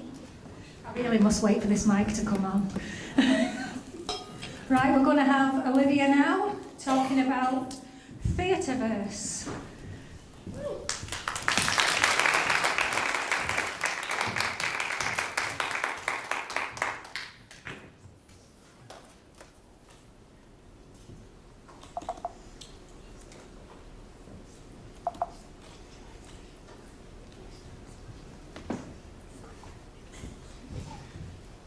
So hi everyone, I'm Olivia and today I'm going to be talking about the concept of the Theatreverse, which as you've probably worked out is a combination of the theatre and the so-called metaverse. And more specifically, I'm going to be looking at how will the shift into the metaverse directly affect the theatre industry. So just to summarise the presentation contents, I'm going to look at what exactly is the metaverse and what can we do there, examples of existing projects within the entertainment industry that are starting to make the shift, augmented reality or AR, factors which I think we need to take into consideration, NFTs or non-fungible tokens and fan base, income streams, how will live theatre be affected, a performer's perspective, and where do we as managers stand. So what exactly is the metaverse? It's probably a term that you're quite familiar with, but what exactly does it mean? It's a shared, realistic and immersive computer simulation of the real world or other possible worlds in which people participate as digital avatars. So anybody that's played The Sims, or if anybody's seen the film Ready Player One, if you haven't and you're interested in this topic, I highly recommend watching it. Now, experts actually predict that by 2026, at least a quarter of us will spend 1 hour a day within the metaverse, whether it's working, studying, socialising, or shopping. So what exactly can we expect to do within the metaverse? So according to an article by XR Today, there are 12 elements in which we can expect. So we should be able to purchase and monetize real estate, express yourself through customizable avatars, socialise and make new friends, create scenes, games and other VR experiences, meet and collaborate with remote colleagues, sell in-game assets for cryptocurrency tokens, play virtual reality games, shop for real and virtual products, attend concerts, trade shows and learning events, invest in digital artwork through NFTs, and finally in terms of getting jobs. So for my presentation, there are 4 of these which actually link further along the line. So we've got creating scenes, games and other VR experiences, attending concerts, trade shows and learning events, investing in digital artwork through NFTs, and also getting jobs. So just to add in a little bit more context, I've got 5 real working examples of companies or shows who are starting to make a digital shift in terms of entertainment. At the moment, the actual term Theatreverse describes something that doesn't yet exist, but how can we get there? So the first example is Travis Scott. Now, whilst this is music, this is a really good visual example to help you get a head around what it could look like. So in 2022, Travis Scott actually played a concert in the gameplay of Fortnite. So he flew in his world, in the concert, and performed to audiences who attended as their avatars. Now, the audience members actually topped 12.3 million for this performance, so clearly there's a huge gap in the market. And this is a really great example, whilst this actually took place in a video game, of how moving forward we can combine this with further technologies such as virtual reality to create a more immersive experience for an audience. The second example is a play called Herding Cats. Now, Herding Cats is actually in residence at the moment at the Soho Theatre in London. So as you can see, there's 3 actors on the screen. The 2 on the right are live from the theatre on the stage, and Greg, the actor on the left, actually live streams himself in from the studio in Los Angeles for the duration of the performance, therefore adding in yet another dimension. As well as this, there's an in-person audience in the theatre, and the whole performance itself is then live streamed again further to an online audience. So there's actually 3 dimensions to this show. Now, this is actually going to come back into play when I start to talk about NFTs. The third example is the National Theatre. Now, I actually expected this company to be quite traditional. I never expected to find that they've actually created an extra branch of the studio called the Immersive Storytelling Studio. So the aim of this is to collaborate with new and upcoming technology companies in order to create a more immersive experience. Their goal essentially is to bring the performers as close to the audience as possible. Toby Coffey, who's actually the head of the studio, is really optimistic about the work that he's doing, and in reference to the people that he works with, he stated that the whole creative team working in theatre is used to working in a 360 environment. In the theatre, every audience member has their own unique view, and everyone working in it knows that and has to create accordingly. People from the theatre industry just naturally step into the immersive world and don't necessarily find these new methods as an obstacle, but a huge opportunity. Live VR. So this is a company which basically what you can see is the Netflix equivalent of virtual reality for theatre. So for a subscription of £5.99 a month, you can sign up to the service, they'll send you a VR headset in the post, you download the app and away you go. Now my slight hesitation about this is the cost. I don't know how they can send you a VR headset and they still make any money. However, you can assume that because the performances are on demand rather than live, there's no direct overheads involved. Now people who actually take part in this service have actually said that it's quite basic at the moment, but they think that they've created something unique, one of a kind, and it's got places to go basically. So Broadversity, this is actually a company based in America. This is an educational company that sets out to provide young artists with as many powers within the industry as possible. The key for them is maintaining live theatre as we know it today, with the addition of the technological advancements. So Broadversity aims to marry up the two, with the sole purpose that young people have as many distribution powers as possible. So what is augmented reality? Augmented reality is an enhanced version of the real physical world that is achieved through the use of digital visual elements, sound or other sensory stimuli delivered via technology. So the best real-world example I can give you of this, which is something that most of you are probably aware of or have even played, is Pokemon Go. So the whole idea here is that everything that you see behind your camera is real, it's there, and then you overlay the sensory information in order to enhance your experience. So this for me is what I would call the middle ground. This is the technology that companies such as the National Theatre and Broadversity are so important and really, really looking at using as much as possible in order to not damage the industry but to progress it further. So what factors do we need to consider? First up is casting. So according to Broadversity, the whole purpose of casting is to create as many opportunities for as many people as possible. And through doing this digitally, anybody can play anybody. So if you're playing an avatar, it doesn't matter where you come from, what you look like, how old you are, and you can actually, because of this technology, you can be anywhere geographically across the world, providing you've got enough internet, basically. However, the one thing that I actually think we need to consider here is the training, and we're assuming that people are going to know how to use these technologies. So we need to make sure that we're putting the training opportunities in place so that anybody who wants to take part in digital theatre can do so. Not to panic anybody by this slide, but after everything that we've lived through over the last couple of years, it's definitely something that going forward, companies need to really think about.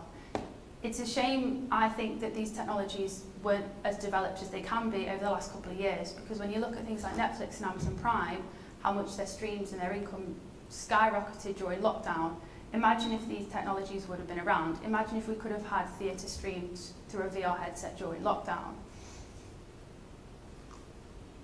Demographics. So according to an article by The Stage, the average age of a UK theatre audience member is 52 years old, with the largest age bracket being 65 to 74. So clearly we have a slight issue here with an ageing population within our theatres. So if we're introducing these new technological advancements and we're making theatre a really exciting place to be, are we going to entice in the young people? Are people going to start to consider themselves as regular theatre goers? And are we going to financially secure the industry further, moving into technological advancements, as unfortunately the people who are going at the moment probably aren't going to be around in the next 15 to 20 years. Jobs. This is a factor which is very much dependent on how far the shift is going to go. If, like companies such as the National Theatre and Broadversity, if we take them for example, they're maintaining jobs whilst creating jobs. They still need things such as live sets and costumes with the digital elements added on top. However, if we're to transition into a completely digital world, are we essentially going to make everybody redundant that's working in the industry at the moment? Are we going to expect them to completely retrain to a job that they didn't actually sign up to do in the first place? We've definitely got to listen to the workforce, because ultimately without them we've got no industry left. Finances. So one of the main benefits of theatre, from your living room is that the cost is cheaper. £100 a seat plus for a West End show. No travel, no accommodation involved. However, you will struggle to find a good quality VR headset for any less than £200 to £300, with the most high-end equipment costing in the thousands. So are we cutting off people? Are we cutting off audiences, people who already struggle to have access to the theatre and people with less disposable income before we've even got started? So moving on, what is an NFT? A non-fungible token is a digital asset associated with an item of value that can be bought or sold, usually a unique piece of content on the internet as an image, video or audio file. So the best example and the best way for people who have never heard of this to get your head around it is to look at some. So here's 3 examples of NFTs. Thank you, Greg, to my boyfriend who actually owns these NFTs, who's given me permission to share them with you today, just to show the variety and the context in which they can come in. So the one on the left is part of the Mecha 8 Club. So that's actually a game that's in development at the moment, which is projected to be released into the metaverse. So this NFT would act as his avatar or his character within the game. The middle is a designer from the 2000s who has come back to collaborate with a French fashion brand called Collect in order to release some limited edition NFTs that were entered into a competition, and all you had to do was enter to win one. And the third comes in the form of photography.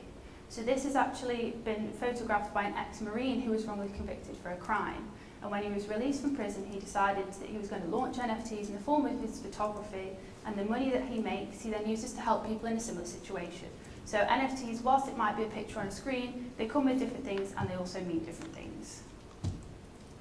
So what exactly is the link here to theatre? For the music people in the room, you're probably aware of your favourite artists or your favourite bands releasing NFTs as they release albums or their new singles. Well, for the theatre people in the room, what if you could say that you owned the one and only limited edition NFT of Elphaba and Wicked? It's bragging rights.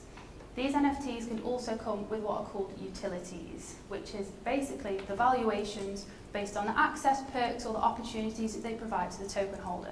So this has been seen quite a lot in the fashion world. So brands like Boohoo and Zara have actually released NFTs in the form of membership or gold cards, and along with those you get discount codes, you can be entered into draws, you get invitation to fashion shows, catwalk events and much more. So in terms of theatre, this could link across to meeting your favourite actors, going to premieres of shows, being entered into draws and winning merchandise. What if you could win pieces of costume or set? So some of you may have taken note of this logo a couple of slides ago. This is OpenSea, which is basically the online platform where NFTs are traded. Now what I definitely wasn't expecting to find when I started to research this topic was that there's already a platform that's been created for the trading of theatre NFTs, and this is called Third Act. So here's a couple of screenshots from the Third Act website. As you can see, this is where the play Herding Cats comes back in.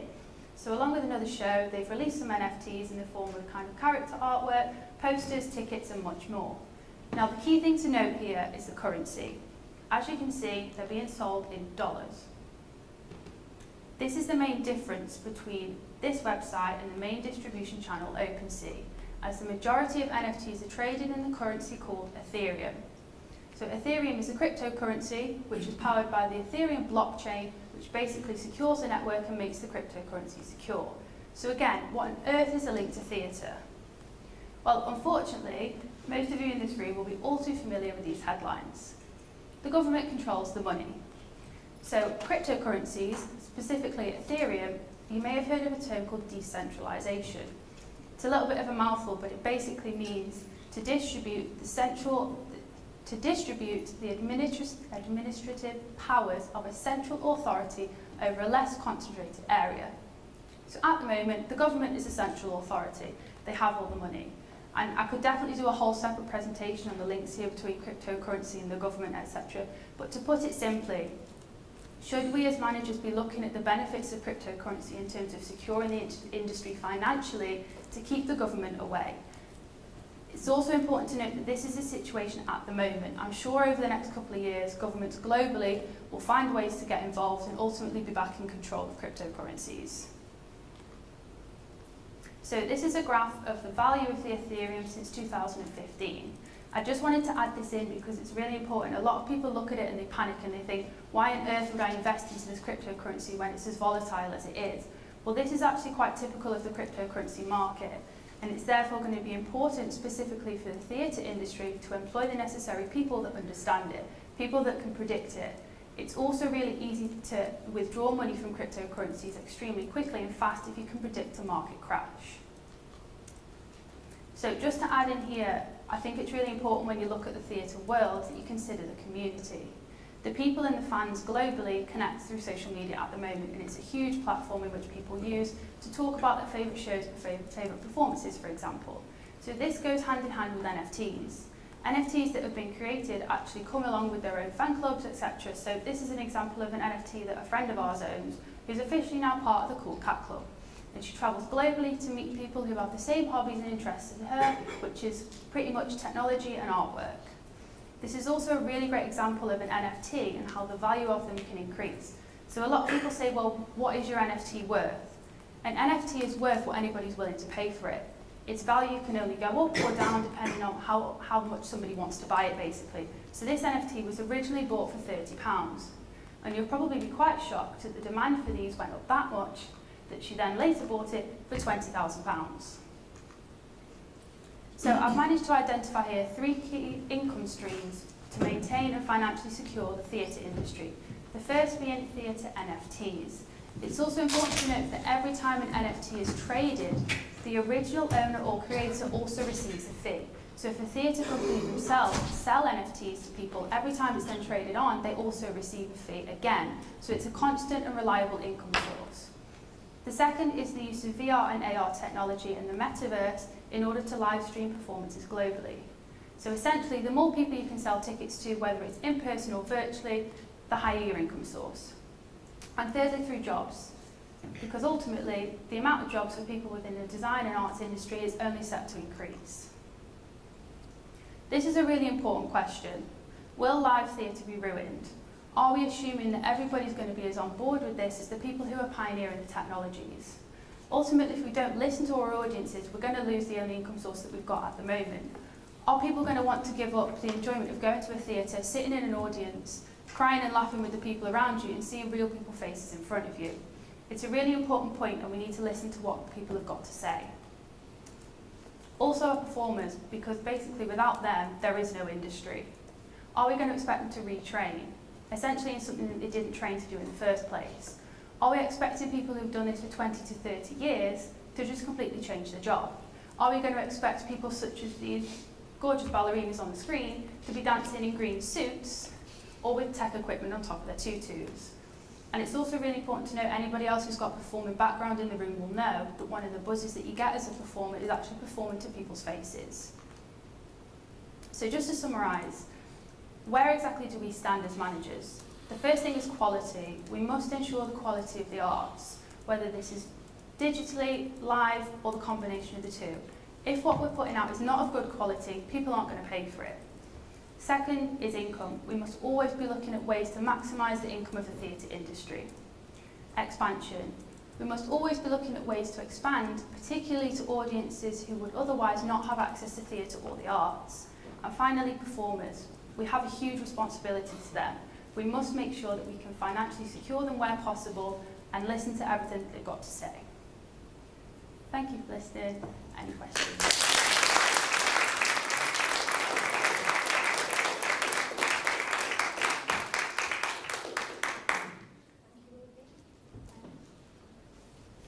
Any questions? Tabby? Performances aside, do you think that NFTs and the metaverse are going to become more crucial in theatre marketing? Yes. Yes. I think everybody seems to be, it's a cool thing at the moment. Everybody, oh, I own an NFT, oh, I own an NFT. People are constantly on Twitter, everything's trending. So I think any marketing opportunities that theatres can get, they definitely need to take, and this is definitely a huge one. So, yes. Thanks, Sally. Sander? Do you think like the technology for use of this stuff in theatres is like developed to the point where mainstream where we're going to see people picking this up mainstream, or is it accessible enough for most people to be able to actually use this technology yet, or do you think it's got a ways to go? Definitely. I think the fact that kind of the metaverse doesn't really necessarily exist at the moment. It's a very deep topic, but at the moment this is very basic. You know, things like AR are used all the time. That's happening. But in terms of actual theatreverse, I think we've got a long way to go. Considering they estimate by 2026 it will be kind of pretty much fully there. I think on top of that for the arts, you're going to have to wait another couple of years for. It's a huge industry shift. Everything's got to change. But yeah. Based on your research, like, do you have any expectation or views on how do the younger audiences see these different age groups? How do they perceive the invasion, let's say, of metaverse coming to theaters? How do the elderly see the people that are most of the young people out like your age group, 18? Well, yeah, I think probably the best way to go about this is that I did my presentation for my parents and for my younger brother. Our parents could not get their head around it. They don't get it. My mum was like, you will never see me paying for that. It's never going to happen. She loves going to the theatre, whereas my brother, who doesn't go to the theatre, was all for it. So I think you'd probably find if you did kind of a study over the age demographics, you'd probably find that the younger people, which, like I was saying about financially securing the industry, if we can get younger people more involved by making it exciting, so be it, because we're increasing audiences for the future. Yeah, I have kind of like similar question, like, do you think that the NFT will actually bring younger people to that theater? Like, not physically, but in general, that the demographic, like, in about 10 years is going to change in your opinion? Yeah, I think if people are seeing, like, you can browse on OpenSea, the platform, if people are seeing these and you can click on it and you can read about the project, and they're not just kind of pieces of art that are just flung onto the internet. There's a lot that goes into it, and there's often kind of a backstory and a team involved. So I think any network where we can get them seen, people are then going to potentially read about it and think, oh, I might be interested in that. Annie? You talked about a shift for artists and what they would have to do to like adapt to this industry, but I'm curious what your thoughts are on the role of technicians in a place like this, because obviously that skill set is something entirely different, because for, I don't know, for internet space, I feel like you have to have like a computer background. So how do you think that shift from? Well, I think the jobs are very much at risk if this is the way that it's going to go. And expecting people to completely change their job, it's not okay. Like, we can't make a whole workforce redundant essentially, but I think people that handle raw materials are at risk at the moment, and potentially I tend to say to anybody, if you've got the opportunity to kind of learn anything about tech or get some background going, then you're potentially likely to be more secure in the future. So, how easy do you think it will be for theatre companies to have NFTs and create? It's all marketing, pretty much. The only extra thing that you need to make sure you have is you have to have somebody who, I need to word this correctly, who can digitally code the NFT onto the blockchain. That's like the complicated bit. So if anybody has the opportunity to learn how to do that, do it. That's the only kind of main addition that you need, because theatres know how to market, they know how to get platforms out there. You just got to have kind of the specialist people initially, and obviously there's cost involved with that to actually get it officially onto the blockchain and onto the channels. Do you not worry about the environmental impact of it?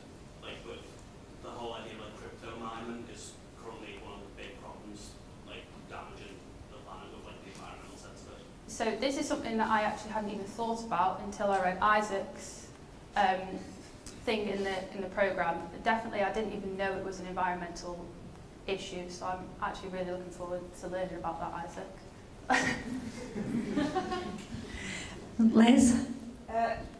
Moving kind of slightly away from the NFT angle, but in terms of getting theatre into the metaverse, and you talk about how it could be great for income generation, but what about the cost of being actually able to facilitate getting theatre into that kind of realm in the first place? Yeah, well, it's definitely going to rely on heavy investments. I don't really know what the predictions are for how much it's going to cost. And for me, my thing that I struggle with the actual idea of the whole theatre being within the metaverse. I think it's a very bizarre thing. People clearly are thinking that it's going to happen. Some people are interested to try it out. So there's definitely, I've read somewhere there's some government programmes which are putting funding into projects which are exploring technology. So there's potentially going to be income streams. I mean, I wouldn't necessarily say that theatres can rely on the government for funding towards this, but there's definitely people, especially the tech giants, who are really wanting to drive it. So assuming they can get the income to have a little play around with tech and see where they can get, I do think that's definitely something that may cause an issue, especially for small start-up theatre companies who haven't got disposable income. What's going to happen to them? Are they going to end up closing down? Any more questions? No? Thank you very much, Olivia.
Can you hear me now?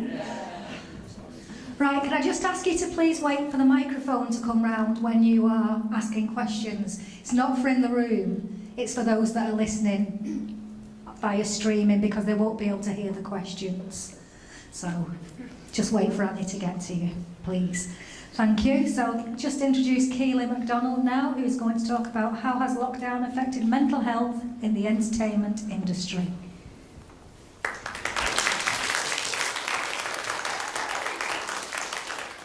So as Jill said, I'm going to be talking about how lockdown has affected the industry over the last couple of years. So in the presentation I'm going to be including just entertainment industry facts and lockdown. The mental health side of it, I've included a clip from a charity webinar. I've included the positives and the negatives, and I did a survey, so I'll be talking through the results from that, and I'll be talking about 3 support groups. And then, of course, the management issue at the end and support contacts. So, in the entertainment industry, the pandemic, of course, started 2 years ago, and the industry is still trying to recover now. With Mental Health Awareness Week being last week from the 9th to the 15th, and with what's going on, I thought this was a very current topic. So, mental health has always been a struggle. With deadlines, stress, unrealistic expectations from the industry. So in the pandemic, it's been disrupted in every industry, but especially in the entertainment one, with places closing, everyone having to work from home, everything's had to change completely. So the TV, film and radio sector lost £2.6 billion according to the report from Creative UK, and that 2.6 billion is part of the 12 billion loss in the whole of the creative industries altogether. The music side was 4.1 billion lost.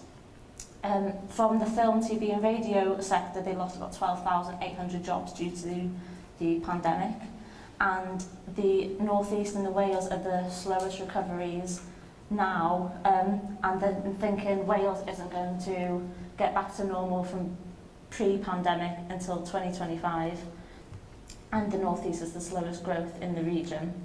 And a separate report by the training body Screen Skills said that 60% of workers just left the industry completely from the first lockdown. According to Showbiz and their co-founder, mental health issues have always been quite widespread, and severe studies are shown from the UK, America and Australia, and the rates from like suicide thinking, depression, anxiety, all that has heightened since the pandemic. So in 2019, the Film and TV charity created a study which was groundbreaking results, and then they did it again in 2021, so I'm going to be comparing some of those results now. So they found that 9 out of 10 people from the industry suffered with mental health problems, compared to 65% in the whole of the population in the UK, and that was pre-pandemic. So with the pandemic, of course, the numbers would have gone up even higher.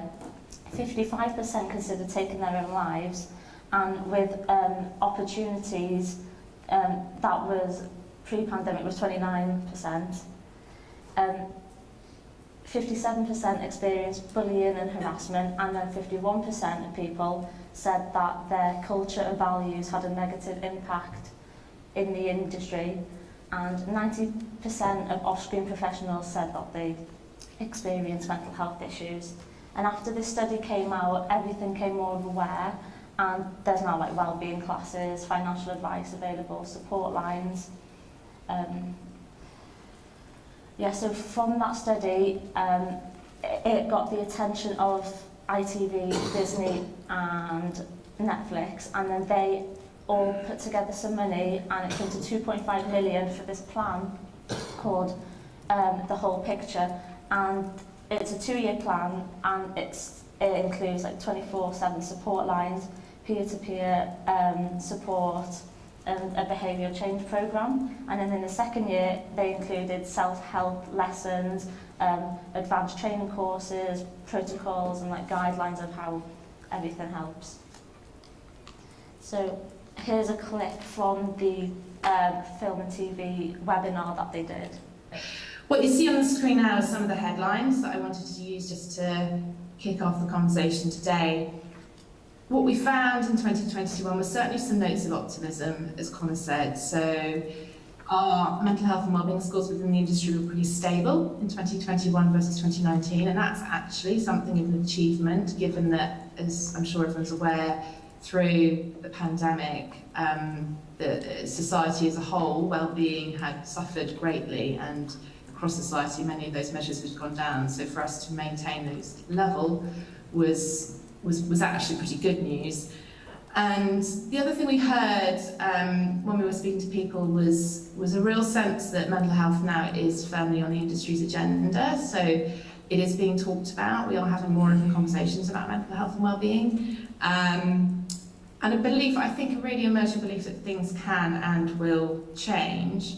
But I think the flip side of that is there's, I would say, some healthy degree of scepticism that the industry really needs to walk the talk as well. So it's not obviously just enough to talk about mental health and wellbeing. You've actually got to take action. You've got to put in place real structures and support that can improve people's mental health and wellbeing. So that's where I think the conversation is going to next, is what's the real tangible action that the industry is going to take. It's saying the right things, but what's actually going to...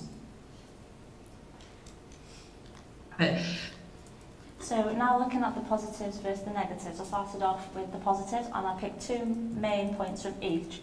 So this was working from home and tech advancements. So professionals have adapted with the tech that they've had from the pandemic. Some have been like pairing with streaming services, some have gone into debt from work, but on the other hand, people like the animated video game people and the audio media found themselves at an advantage with existing tech, and it's proven a secure platform for remote workers. And by July 2021, the spend on video games had increased by 65% from June 2019, partly because, of course, everyone was home because of the lockdown, but people were able to develop new games for people to play. And now looking at the negatives is the mental health side and the financial struggles. A study created by the Actors Fund said that 79% of the mental health impact was due to COVID, and according to the film and TV charity, 93% of TV production crew were out of work during the pandemic. The charity CEO, Alex Pumphrey, said that 3/4 of freelancers workers within the TV sector had been unable to even access the government help schemes with the financial loss that they were having. So I then created a survey, and it had 13 participants. The main outcome was to see how the industry professionals coped during their lockdown with their mental health. So the participants were between 17 and 30 years old. Majority of them female, and they were from either Wales or England. So 53% worked in the entertainment industry, and so 50% worked in TV and film, and the other 50% was split between music and then students studying the degree. So one of the first questions I asked was, how much did lockdown affect you? And as you can see, quite a few went for 8 or the higher end of the scale.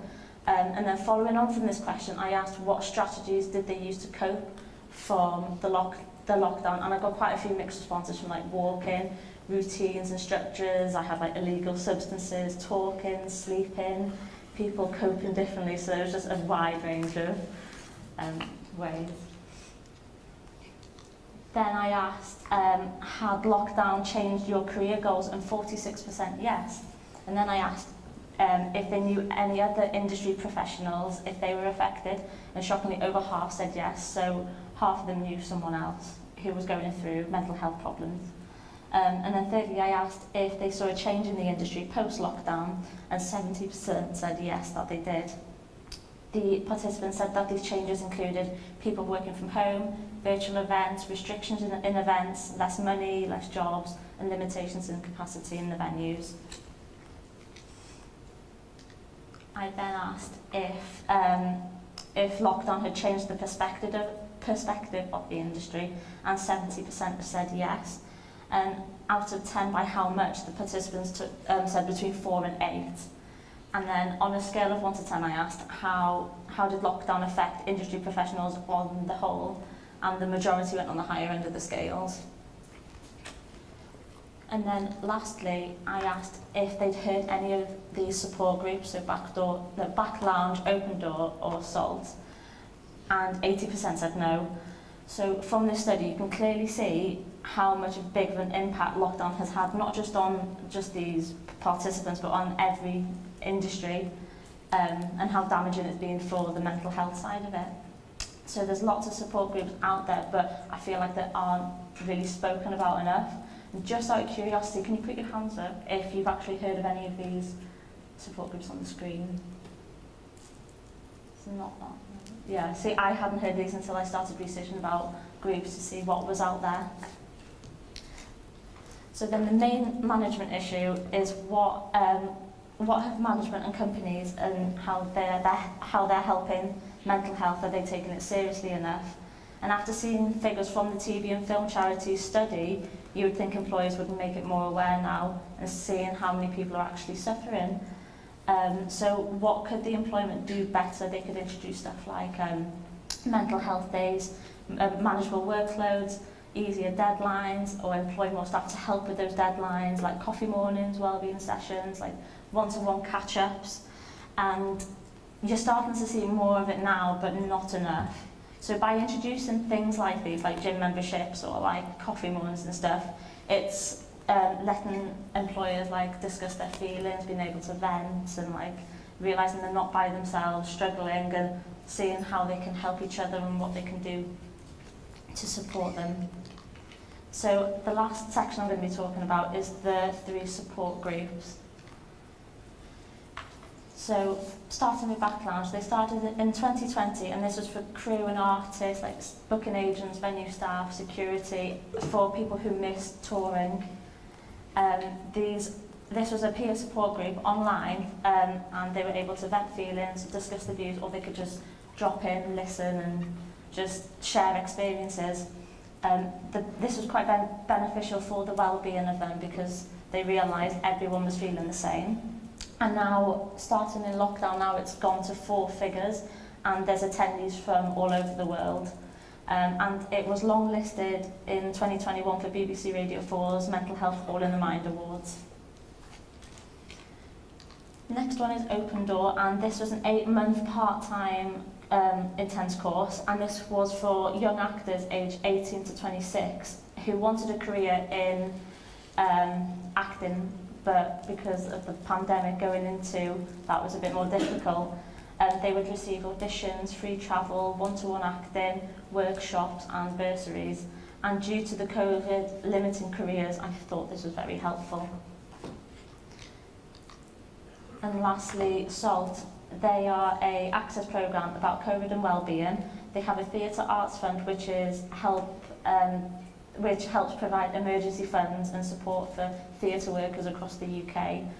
This is for urgent critical financial support. And the effects have proven that mental health has damaged wellbeing.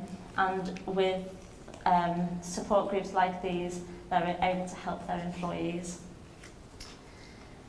And here are a couple of support lines in case you'd like to note any of them down. But you can also go on the Mind website and they've got a long list of 24-hour support. And there you go, thank you.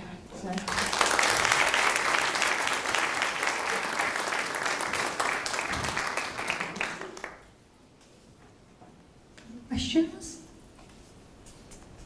Would you raise your hand?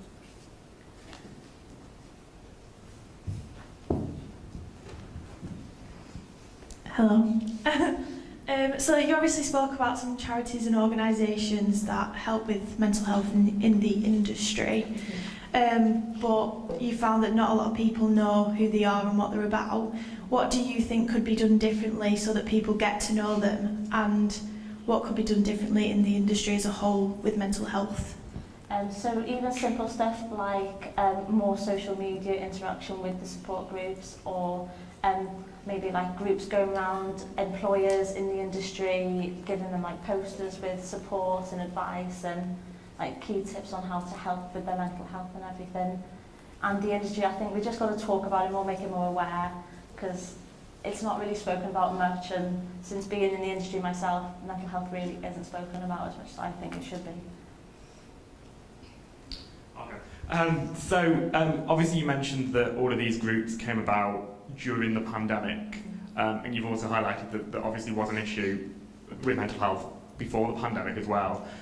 Why don't you think there was as much support kind of before the pandemic, and what do you think kind of moving forward now, more what more can be done to, some of them you said it was a 2-year program, how can we make sure that these things are continuing forward?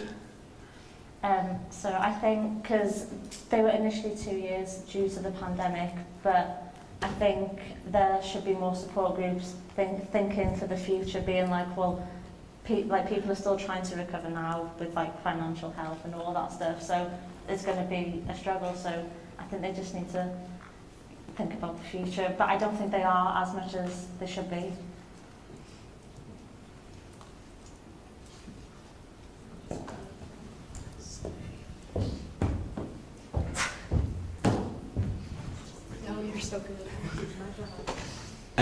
What sort of infrastructure or suggestions would you put in place for if the pandemic were to happen again? What suggestions would you make to stop kind of the massive mental health crisis that we've seen from it? That's a good question. I think we'll be more prepared if it was to happen again, because we know what would happen with everything. Because with the pandemic, that was the first time anyone had experienced it now. So we was like, what do we do? But I think now, because we know we've been through it once, we'd be able to cope better. And I think these support groups would help, because they'll, of course, been through it themselves helping people. So if they do it again, more people will come and be like, oh yeah, that helped, so they could do this instead.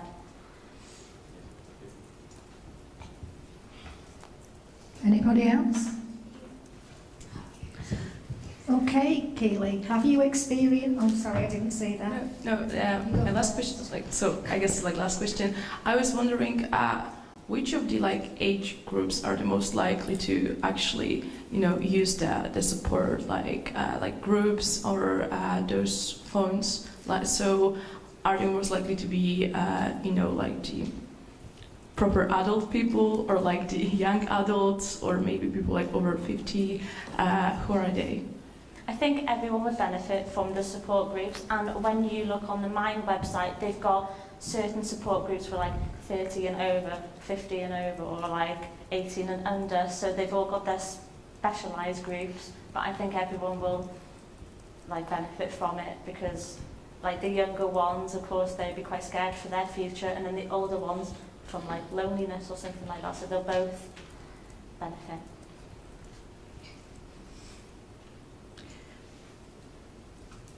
Have you experienced this in any of the organisations that you've worked with recently? Experience like the mental health issues? Yes, when I did my placement there was quite a few mental health issues going around, but they weren't talked about, they were just mentioned on the off, if you know what I mean. Like, it wasn't brought to the manager's attention. That's why I think managers should be like asking their employees more, is there anything we can do to help? Any last questions? No? Okay. Oh. Right. I was going to ask you, like, it's great to know that there are resources out there, but I guess in this, let's say, age group of, let's say, LIPA students or university, or people just get into into the industry, what would you say would be like a few first steps to take when you are at home, feeling lonely, anxious? What would be the best thing to go about? How would you tackle, or what couple of steps could you do to prevent from it getting it any further? Like, what would you do physically, or anything you've seen that they do that good advice to the people to just kind of go in your head, think like, I could have done that? So the first steps you could do, so if you're feeling stressed, you could just take a breather, go for a walk, listen to music, just anything that relaxes you, like hobbies or stuff. And you can go online, and they do like online chats, so nothing major, you could just be like, hey, I'm feeling a bit stressed or worried, some advice would be helpful, thank you. Just anything just to make you feel a bit more relaxed before it starts to build any further.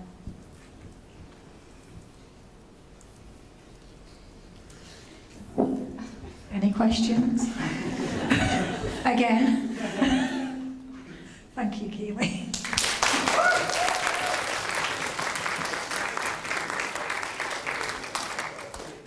Right, we've now got one of the producers' videos. Good. We're going to play quite a few this week. So this first one is a room of originals.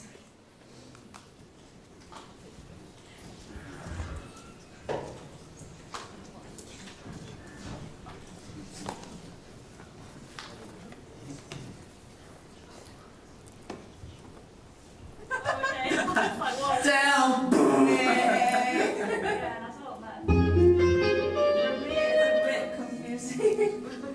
I took my ear off.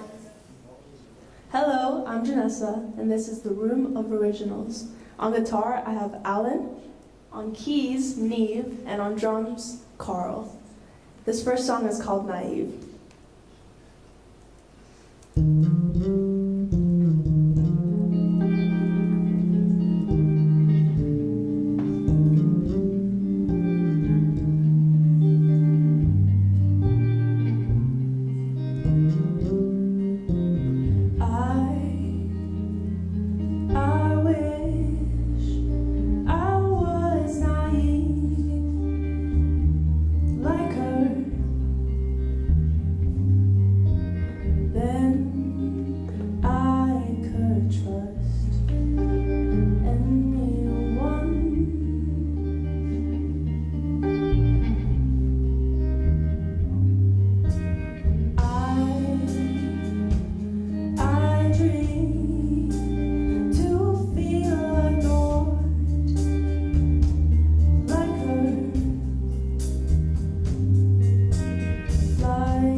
Thank you all for your attention this morning. We are going to have lunch now, slightly early, so you've got a bit longer. Can we try and be back in the room, please, by 10 to 2? We're starting at 2, so it'd be nice to have you back in plenty of time. Thank you.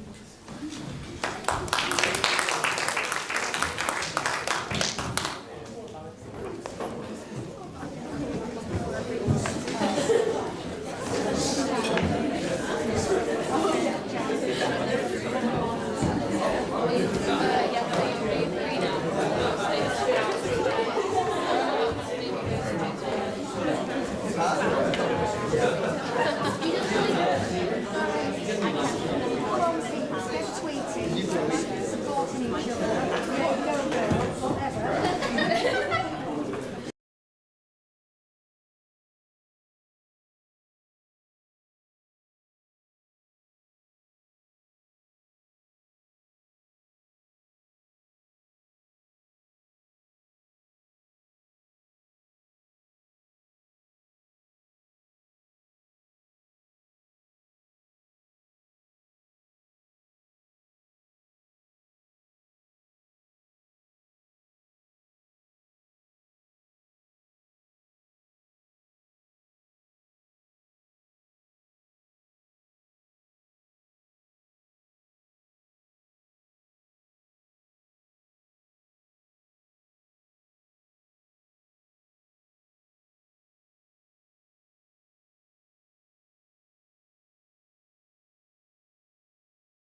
Right, are we all ready to settle down and get ready for this afternoon's people?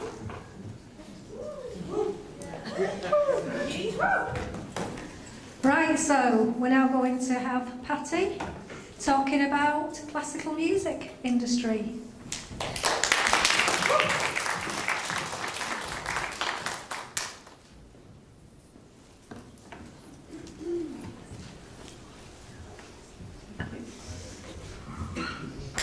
Well, yeah. So hi, my name is Patty, and you already may know. I would like to start the presentation with a few questions, if that's all right, okay? How many of you are listening to the classical music? Okay. How many of you have ever considered working in a classical music industry? Okay. And how many of you believes it's not a dying music? Well, that's nice, thanks. So today actually we're going to discuss, is the classical music worth something? And I hope to answer the question, is the classical music a waste of time? So, we'll start the presentation with a quick introduction. Then, what do we actually call a classical music?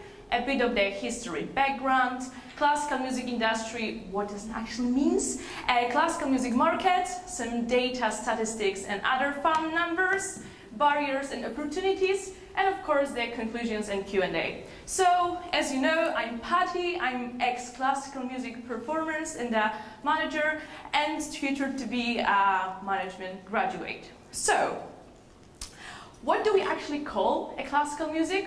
Well, the Oxford Dictionary defines classical music as a music written in a Western musical tradition, usually using established forms such as symphony, and it also in general considered to be serious and have a lasting value.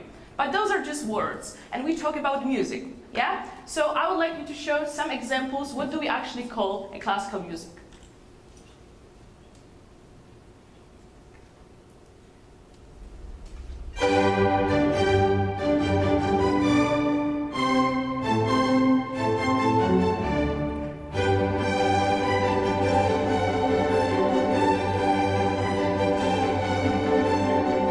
Okay, this one was quite obvious, yeah?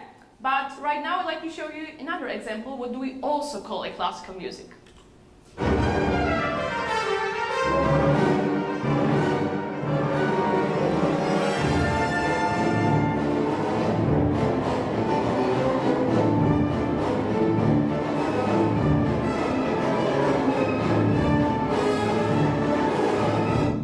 Okay, and probably the least obvious example.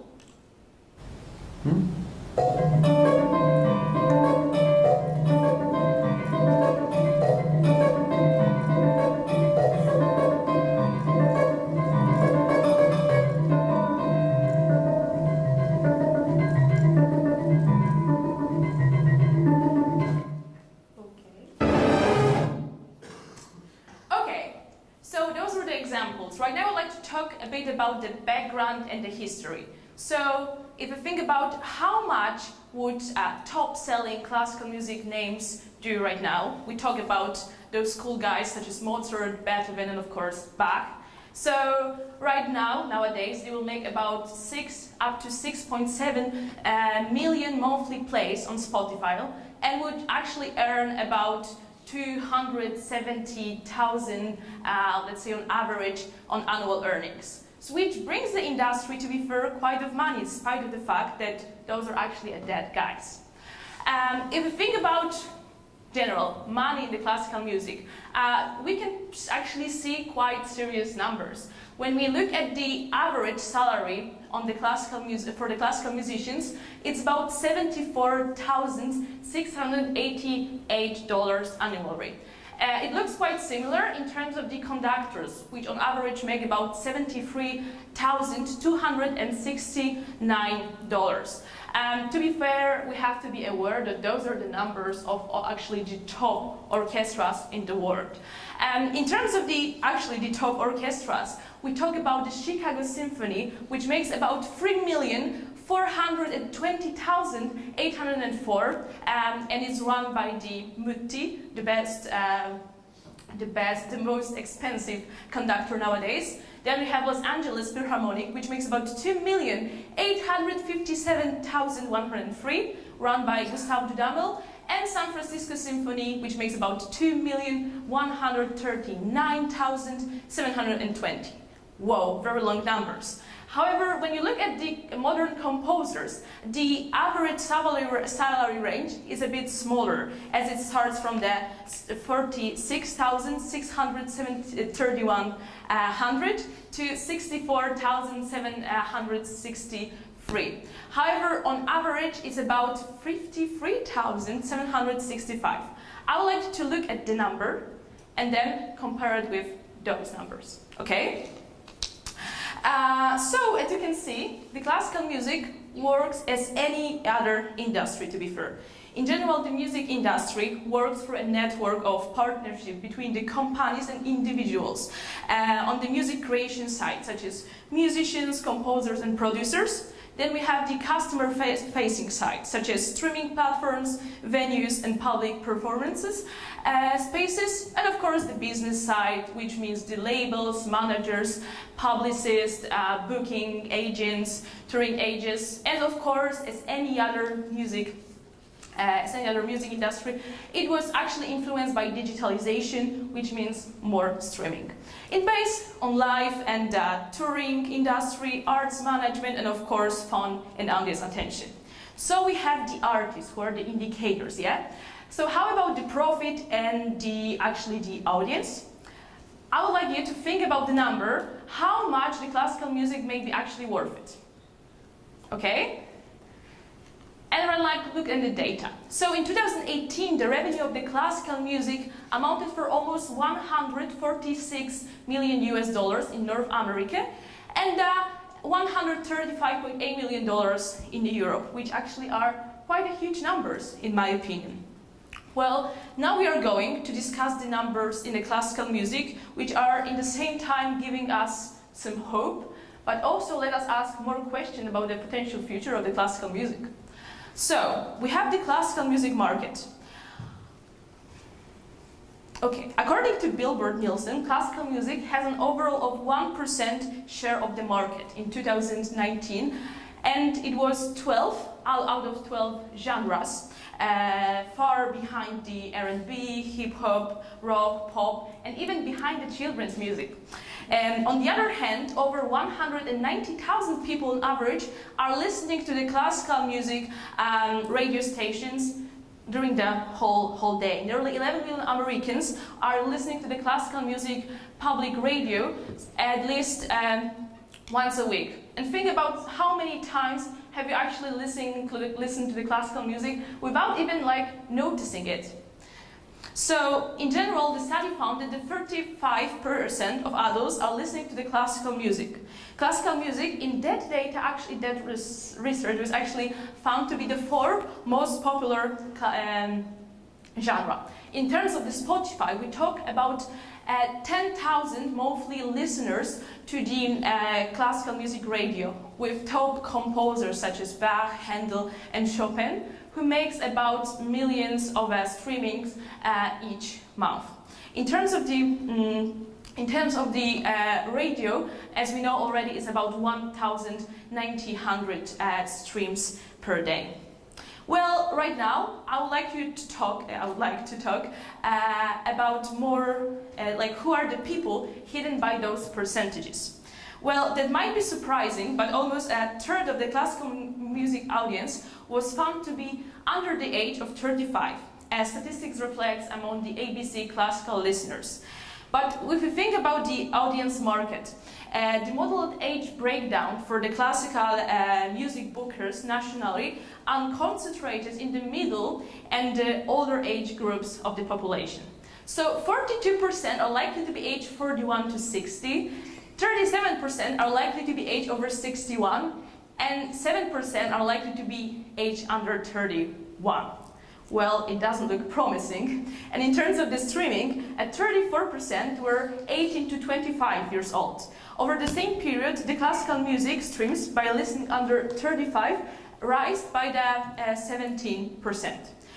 What's interesting, a decade ago, data published by BPA showed just 10% of the classical listeners were under the age of 30, while the vast majority, about the 70%, were over the age of 50. However, then the lockdown came, and the classical music had its second huge spike during the first lockdown in March. Well, when the both modern classical artists and actually the traditional classical composers suddenly hit among young listeners, and the data provided by Deezer showed that the over those 3 months of the first lockdown, global plays of the classical music among 18 to 25 years old grew by 11%. Whoa! Let's discuss right now the sales, streaming, and the live music. So, in terms of sales, every few years you may notice that news breaks that sales for classical music are bucking the trend and rising. This is the equivalent as a proof that the classical market isn't dead yet. But just as quickly forgotten when the exact number show a more sobering picture. To be fair, sales figures in the classical music have become so small that selling about 2,000 copies worldwide spells success for average classical release. So you know, you have 1 or 2 runaway hits that can actually bend any statistics out of shape. However, there are some hot-selling classical music names, such as Andrea Bocelli, Sheku Cannon-Mason, or in general Cannon-Mason family, and Katarina Jenkins, which in fact, thanks to them, the sales of the classical CDs actually increased by 6.9%, backing the downward trend in the pop and rock. Another fact, in BBC in 2019 published that classical music sales raised by about 10%, while in general in the music market it was about 5.7%. Those are just the numbers. Right now I would like to show you more real-life examples. Well, we have the Sheku Cannon-Mason, who you may know as the performer at the wedding of the Duke and Duchess of Sussex. He had the big selling classical debut of 2018, spending over 14 weeks as #1 in the classical charts. In the same time, we have Katarina Jenkins, who is actually a superstar mezzo-soprano, and she actually in the history has been related as the classical artist who sold the most albums this century so far at over 2.6 million copies. Then we have Russell Watson, who is the most popular male artist with almost 2.5 million albums sold. It's just very nice to see a woman above the man in this situation. And then we have the biggest international classical artist, who is Andrew Rue, with nearly 2.3 million sales. What's very interesting, as we can see, those numbers are not very divided in terms of themselves. So we had the sales. Let's look at the streaming numbers. Whoa! So streams also show significant growth in 2018, rising 42% year-on-year compared to a 33% raise in the overall market. However, streaming now accounts for 1/4 of classical consumptions, lagging far behind the rest of the market, when the figure is about 63.6%. While the data puts the percentages of the classical music at a small fraction of the total, about 25% of subscribers to streaming services explore classical music at least once. Of course, we have the top classical artists, which are Mozart and Bach, and there are the top streaming classical music artists, or in general composers, but as we know, they are all dead. In terms of the radio, in 2018, BBC Radio 3, the radio station for the classical music, announced that they have an audience of 2 million people, while the classical FM has an audience of about 5 million people. So we have sales, streaming. Let's look right now at the live music and music targets. So those numbers look at the least positive, I would say. As we can see, more than 50%, more than half of the respondents say that they never attend a classical music concert or opera. Only 18% don't like less than often, 10% once every 2 or 3 years, 11% between once or 2 times a year. Now think, when was the last time, if you ever, attend a classical music concert, and in which percentages you could potentially put yourself? What is another interesting thing, those who are likely to attend classical music only once, just to try, are likely to spend the least number or amount of money, to be fair, while those who book in advance and book much more performances per year are likely to spend very huge amount of money. Well, now let's look at the target audience. So I already mentioned that classical bookers are mostly concentrated on the middle age and older age groups. Yeah, so there's like 41 to 60 and over the age of 61. However, the situation looks even worse in terms of the opera, as the opera audience is 78% white and 93.4% of attendees has a minimum of a college degree. The largest age demographic is between 55 and 64 at 20.8% of attendees in general.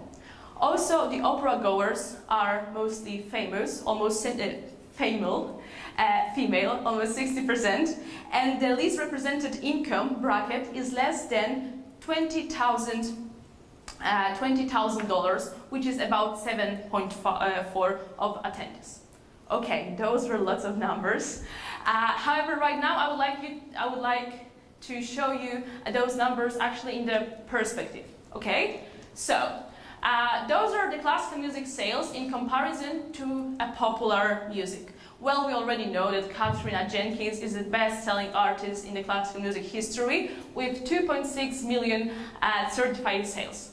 However, when we look at the British rock bands, who are one of the top best-selling artists worldwide, they make about 257.7 million certified sales, while the second number, which is Elvis Presley, made about 207 million sales. Whoa! Then look at the streaming. Well, classical music accounts for less than 1% of total streams according to Alpha data, while the popular music stays for about 13.1%. And the last one, which is a target audience.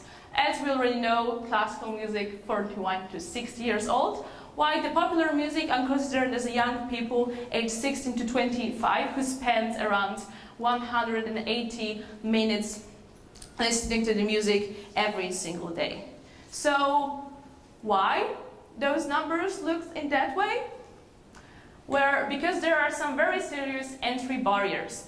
While my first year, when I do some research, why are actually people listening to the classical music? Are they? It turned out that most of the people do not listen to the classical music because it's just too expensive, or the pieces of music are too long, or there is a dress code, or it's just boring. You do not consider classical music as a fun thing, to do on Friday evening. Or maybe you do. Well, more than 960 people working in the classical music, almost half were found to hail from the London and South East, with just tiny fraction emerging from the Yorkshire, Northwest and Midlands. Well, 80% of the classical musicians grow up in more affluent areas where high proportions of the populations attended university. Remember, 93% of the opera goers actually have a minimum of the college degree. 25% of the women in the industry had faced financial barriers such as, for example, low salaries, And then another thing, which in my opinion is the crucial point, that the top cities for the classical music are Paris, New York, London, Tokyo, Berlin, Vienna, Prague.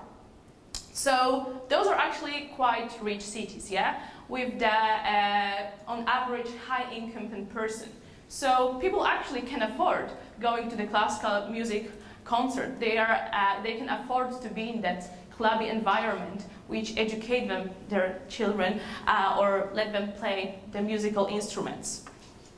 So maybe it doesn't look as good. However, for us as managers, there are some opportunities in the classical music business.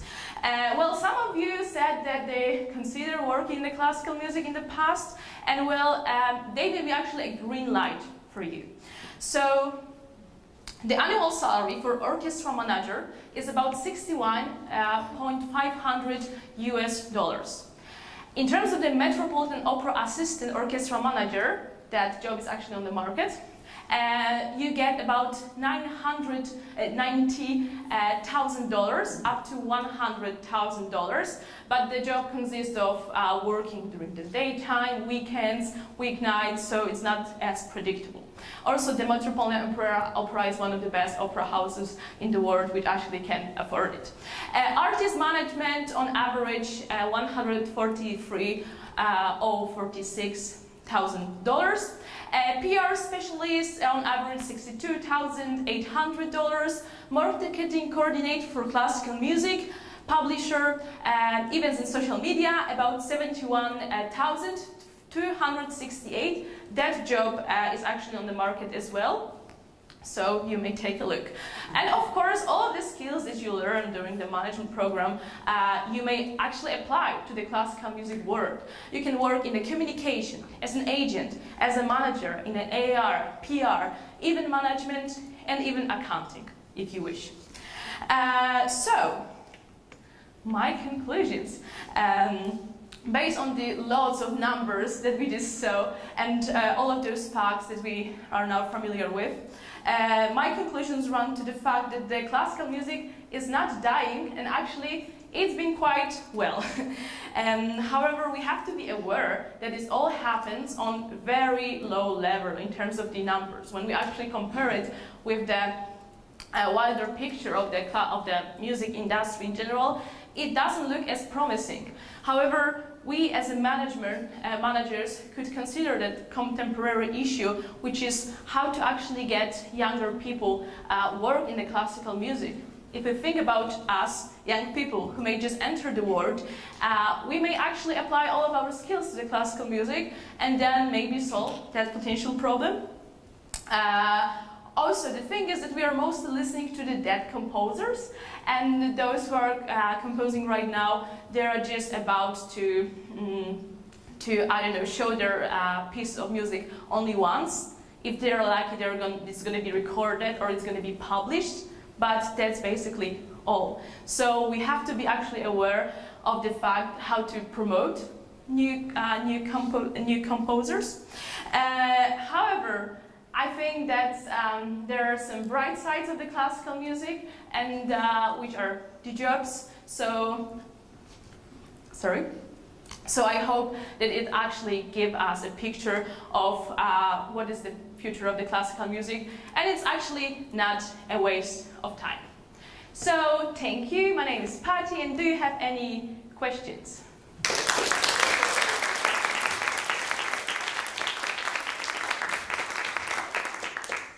Any questions? Jacob?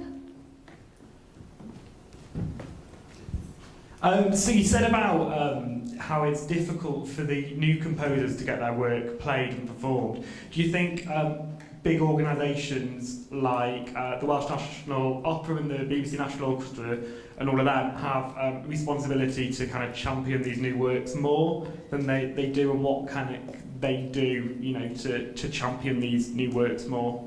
Okay, so basically the fact is that most of the composers are right now composing the pieces of music once it gets ordered, yeah? So let's say the opera, maybe more like the Philharmonic, is going to order the piece of music, and then they are going to recording, and they have like some commissions then, and they're lucky.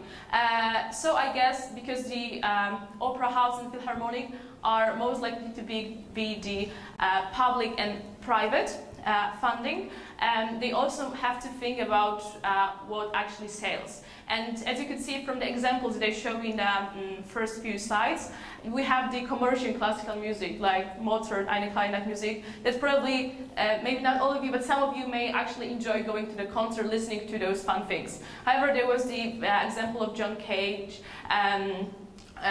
So I guess that not many of people would enjoy it. So yes, I believe that the bigger organizations who have the money to support those new composers, but what in Katowice there is in Poland, there is the orchestra called Contemporary Music Orchestra, and they are actually, because they're public funded from the government, they actually order from the young composers to take their pieces of music. Sometimes they're even being presented on the festivals, and then if that's like becoming more famous or among the very little number of people, it has like more opportunities to be performed in the future. So do you think the example you've given there in Poland should be applied kind of in the rest of the world? Yeah. You know, carried out there? So the thing is that, as I'm aware, in the UK, like for example in the Royal Opera, Royal College of Music, as I'm aware, they also have some, in terms of the composition, they have some like modern classical music opportunities. However, I believe that it's not funded enough, because, you know, people do not, there is not majority of people who would, even among classical music listeners, for example, those numbers in terms of the older people. Once I took my grandpa to the modern classical music concert, and he was dying basically. Maybe not like literally, but he really hated. So he would, if I didn't take him, he would probably not spend the money on it on his own. So I believe, like in my opinion, that the philharmonics or the opera houses, they are not supporting as new jobs. You know, it's also about the rights, because you know, if you can use that for free, the music it lasts from the royalties when it's older, when it's like 70 years till 70 years since the composer actually passed away. So if you take like everything up to, I don't know, 1930 or even 40, yeah, you can actually use it for free. But the modern composers want some money, yeah, for their work. Why? So that's I think the issue. Yeah. Thank you. Okay. So you said in 2019 there was a 10% sales increase, and also a 42% growth in streams in 2018. I just wanted to ask why you think this happened. From even like my personal experience, think about the streaming platforms, yeah, when they go like really popular. And the thing is that when you look at those numbers in terms of the say streaming, how many of you have listened to the, I don't know, the music to concentrate or the playlists, how to sleep well during the night and stuff like this? And it's mostly considered of the like slow pieces of music, of the classical music. And once people started enjoying it, I think it go more popular. Also, like on TikTok, we can right now see some like bits of the popular music, like not popular but classical music. Also in the movies, we are just more aware of the facts. So right now, when you listen to some pieces of music, classical music in the movies, you may like it, you may find it, and just I guess that it's about the accessibility, yeah, of that music. Do you think there's anything that could be? Very close. Do you think there's anything that could be done to increase the popularity of classical music? Obviously, kind of. So, if this presentation was to be done in 5 or 10 years' time, it would be a case of explaining its increase in popularity as opposed to defending its death, which is the case here. Yeah, so the thing is, in my opinion, that we are quite lucky that we are in the like digital era. So, you know, once something is like cool on TikTok or Instagram, you may actually, people started noticing it, and if you show people that the classical music can be cool, like I today used some memes to just show you that, whoa, it's maybe like not as boring, you don't have to like sit in the opera and listening to the piece of music for like 1 hour. I feel like if there's going to be like more people, like more young people who are actually working in the industry, and more like, because actually in my opinion the COVID really helped the classical music, because lots of professional musicians or artists started actually performing online, and they never do it. So like their Instagram accounts, doing TikTok. There are also like some very popular, they're called like two-step violin, and they're just making laugh out of like classical music, so they are quite popular on YouTube. So I guess like once we are just give it a chance in terms of the digital world, and like, yeah, just sell it to the younger generation in the way that they enjoy things, I think that may solve the problem. However, I do not believe that the classical music is going to be as popular as, I don't know, 300 years ago, yeah, compared to the other music. Right. Thank you. Last question, Dave. It's not a question. I'm just, it's encouragement, because you probably don't know this, but exactly a month ago this week, a LIPA student, ex-LIPA student, had the #1 album in the classical music charts. So there is an industry, and she spent 15 years building her career since she graduated from here. But yeah, it's a business, and she lives very well. So if you're into it, keep doing it. And if you're, her name's Hannah Peel. Not actually explaining that. So. Yeah. Right, thank you very much, Patty.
Right, next we've got Maya Spencer, who's going to talk about the sustainability of method acting and productions.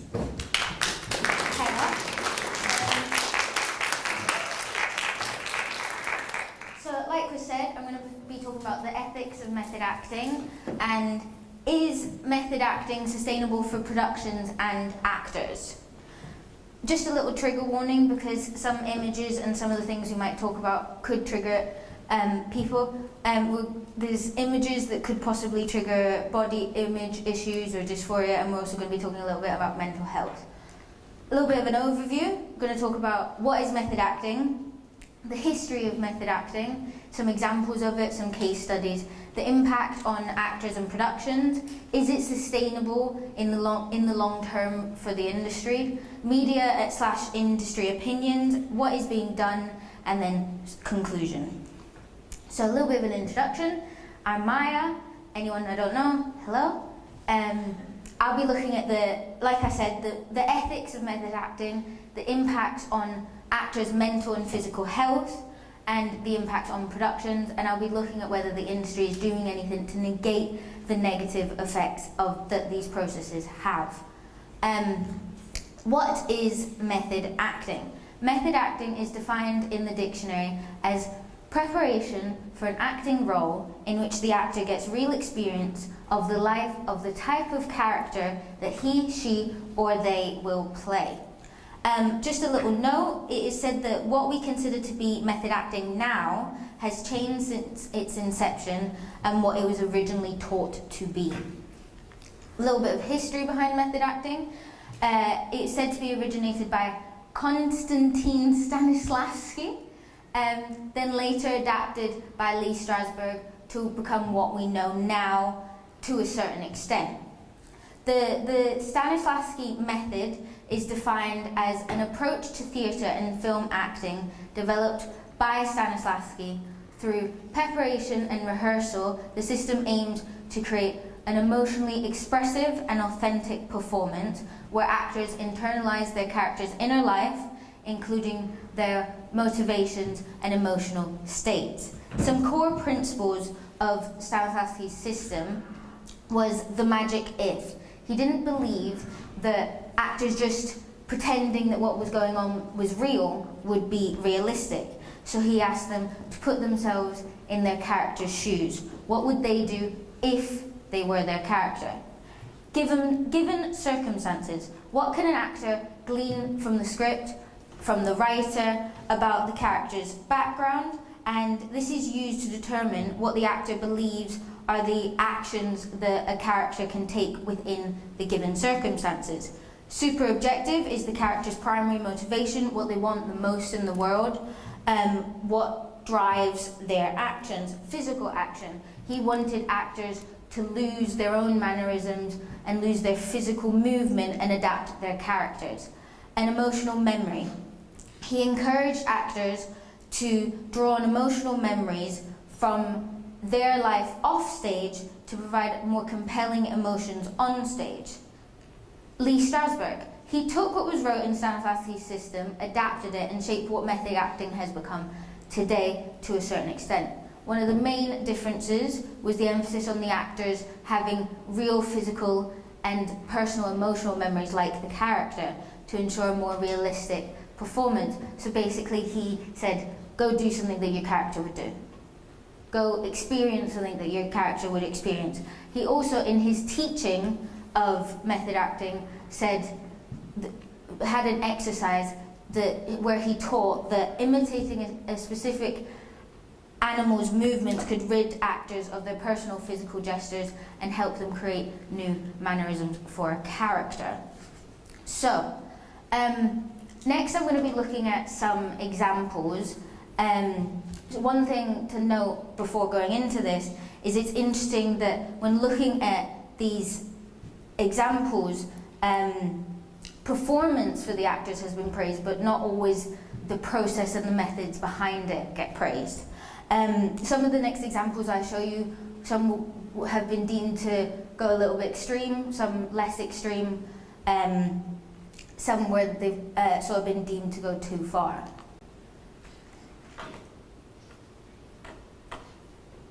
Just before showing you this, this is about a movie that was made in 1999, but this documentary was only released in 2017. So Jim. Yes?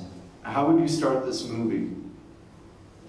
Good evening, ladies and gentlemen. My name is Jim Carrey, and how are you this evening? Alrighty then. Finding out you have something special and it gets a reaction.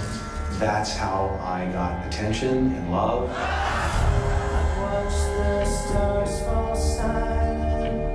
Andy Kaufman came in to turn reality on its head and not stop when the camera stopped. Andy Kaufman cared less about making his audience laugh than keeping them confused. Peak in my mind. When I heard I had the part, I was looking at the ocean, and that's the moment when Andy came back to make his movie. Hello. What happened after was out of my control. Andy, that's enough. Perfect. I don't like it. I want to do one more. Andy felt it was necessary to stay in the character. He's exactly the way Andy was. It's totally surreal. And this crazy melodrama started happening all over the place. Jimmy said they came down hard. Who's they? Universal didn't want the footage we took behind the scenes to surface so that people wouldn't think I was an asshole. Andy, give me a chance to make a movie. I don't need to make a movie. I don't need to make a movie. I was thinking, how far should I take this? I see. Sound check. Sound check. It's working. How far would Andy take it? You're gonna have people that are gonna sue this production for mental stress. When the movie was over, I couldn't remember who I was anymore. So you step through the door not knowing what's on the other side. And what's on the other side is everything.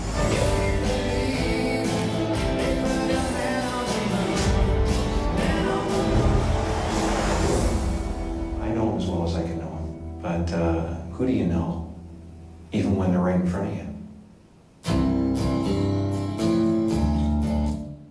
So, some more examples of what actors have done for roles. Christian Bale in The Machinist in 2004, he lost over 60 pounds from his original weight to portray the character, which has been reported that it caused him some health problems physically because of how fast he lost the weight. Something to note that's a little bit interesting is the whole reason he lost that weight was a typo in the script that they then went with because he lost the weight.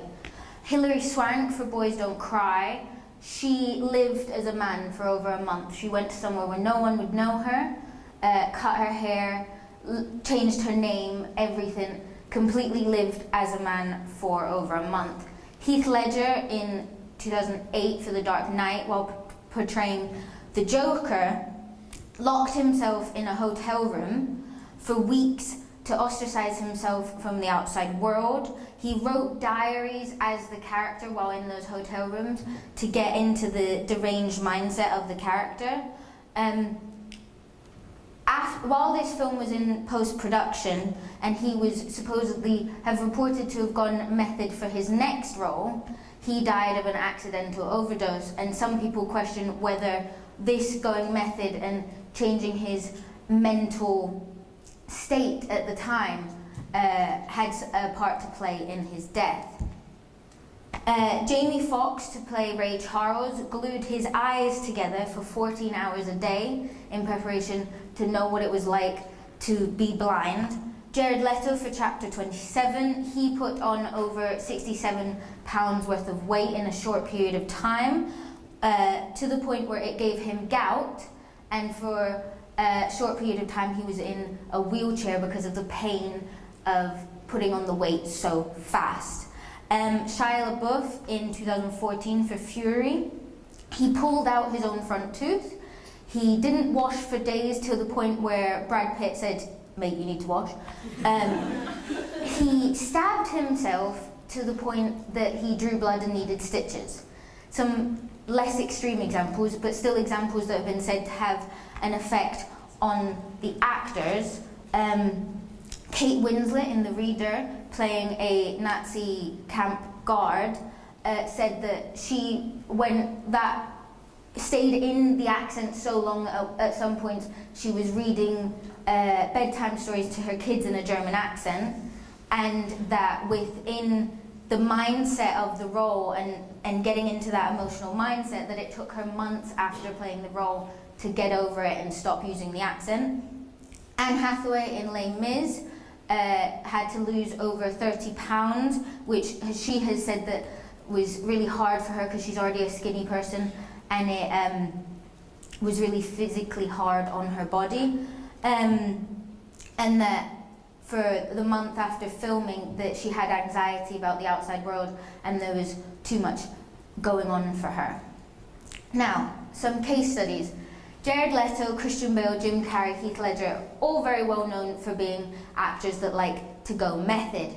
There are instances of these actors becoming out of control, doing things that are deemed to have gone too far, all in the name of the role. Like exampled before, Jim Carrey in Man on the Moon, where he refused to come out of character for the entirety of the production, where he said he was possessed by Andy Kaufman. He's been deemed by other people and criticised by other people. Martin Freeman said that he was self-aggrandizing, selfish, narcissistic, he should have been fired, that he was highly amateurish, and that the idea that anything in our culture would celebrate that or support it is deranged, literally deranged. Another thing with Jim Carrey is he likes to go very far. While playing the Grinch, instead of asking for a change in the makeup, because the first time he got put in the makeup it was 8 hours, he got trained by someone who trained CIA operatives to withstand torture. Jared Leto, while filming Suicide Squad in 2016, he was reported to have sent other members of cast a list of disgusting items, such as used condoms, a dead pig, a live rat. He was also said to have consistently throughout the whole production watched brutally violent crimes on the internet to be able to get into the character's twisted mindset. More recently, while filming Morbius, he refused to get out of the character physically while walking about on set. He wouldn't stop using crutches like his character would use, which delayed filming a lot, which had a financial repercussion for the production. Christian Bale has been known to push himself to the physical extreme for a role, like so was said before for The Machinist, losing over 60 pounds. Then when that finished filming, he had to film The Dark Knight. He gained over 60 pounds of muscle, and it's been reported that he had a lot of 100 pounds of muscle, and it's been reported that he had a lot of physical fatigue from that because of how quickly he put on the weight. He was scared of injuring himself. More recently, in 2017, he had to put on weight again to play Dick Cheney. This prompts the question to me, does it take it too far? When looking at what actors have done to become their characters, it prompts the question, when does it go too far? Is it when an actor's physical and mental well-being is affected? Is it when a production is affected? Is it when it's dangerous for an actor to do this? Or when does it become an issue of duty of care for productions? Is it sustainable for productions and actors in the long run? When researching at sustainability and how long this can go on for, the psychological and physical effects of method acting and what they have on actors and productions is what's being looked at. The physical and psychological effects here are just a few examples.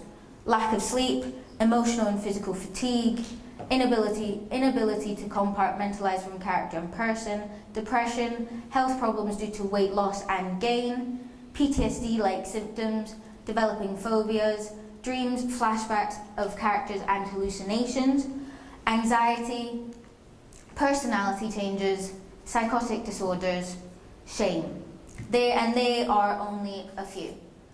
In 2003, Grandy, with some research, said that these are only some of the side effects that most likely are to occur when an actor's actual feelings are completely different from the ones they have to portray. And in research, although not relating to method acting, but it's something that they can link, the late Yale professor Susan Nolan Hoax-Sema said that ruminating on negative and traumatic events and experiences has been shown consistently to predict the onset of depression, and this can be linked with method acting and how far an actor goes for their role. There's an effect on productions as well. When an actor is under such pressure and acting in these ways, it can cause stress and mental stress and anxiety on set for the crew, as well as if they're acting in certain ways, like for an example with Jim Carrey where he was crashing cars, Jared Leto in Morbius where he's delaying production. It all has a financial effect on productions, and it's something that we have to think about, as well as we also have to think about once an actor is on set, what's the duty of care we have to them. Media/actor opinion. Hollywood has gotten method acting all wrong. Method acting shouldn't be used as an excuse for inappropriate behaviour, and it definitely has. Hollywood has ruined method acting. The madness of method acting. Does acting need to be grueling to be good? You only see people do the method when they're playing assholes. It's interesting when looking at this that there seems to be praise when talking about actors' performance, but not about their method. There are many examples of other actors saying that they don't like method acting, where they've criticised it. Mads Mikkelsen says that he thinks the process is pretentious and will purposely mess with method actors if he's working with them. Samuel Jackson says that he doesn't enjoy working with method actors because he feels like they don't enjoy it, as well as the set is supposed to be a safe place for them. And he feels like while they're going to these extremes, it's not a safe place anymore. Now, when looking at the opinion of the industry, I think it shows that the original point of method acting has kind of been lost. Because in nowhere in the theories and teachings of method acting does it say to completely lose yourself in the character, to endanger yourself. It just says put yourself in your character's shoes. Now, what is being done by production companies? To be honest, nothing that directly links to the negative effects of method acting. However, there are some policies and charities and things that link to health and safety and mental health that should link to be able to help negate the negative effects. Within the UK, there's the Film and TV 24-hour helpline within ITV, and although this is more aimed at reality TV, there is parts of it that link to their dramas and shows and all the other shows that they put on, their guidance to producers on protecting program participants. Trust at Disney, this is their platform for help for where any of their cast, crew or anything like that can go. The psychological trauma support and trauma risk management, e.g. TRIM, the BBC, that is their point of help for anyone who works for them. And all of these policies are platforms of support within the companies and can be used as the jumping board for connection for cast and crew to get support if needed. Something that was found in my research in my dissertation is that there seems to be an increase of mental health officers on set and that also first aiders. This is a positive because it ensures that if something happens, then there's someone there to help. And in conclusion, when looking at the questions asked before, this is what has come up in my opinion. When looking at what is being done by the industry, there doesn't seem to be enough policies in place, and although the ones that are in place are a step in the right direction and that they they're not everywhere. There's not mental health officers on every set. There's not a place to go on every set. There's a big difference when looking at process and outcome. People are praised for the outcome and their performance, but not about the process. My viewpoint as a manager, as aspiring producers or managers within the TV and film industry, I think this is something we have to think about because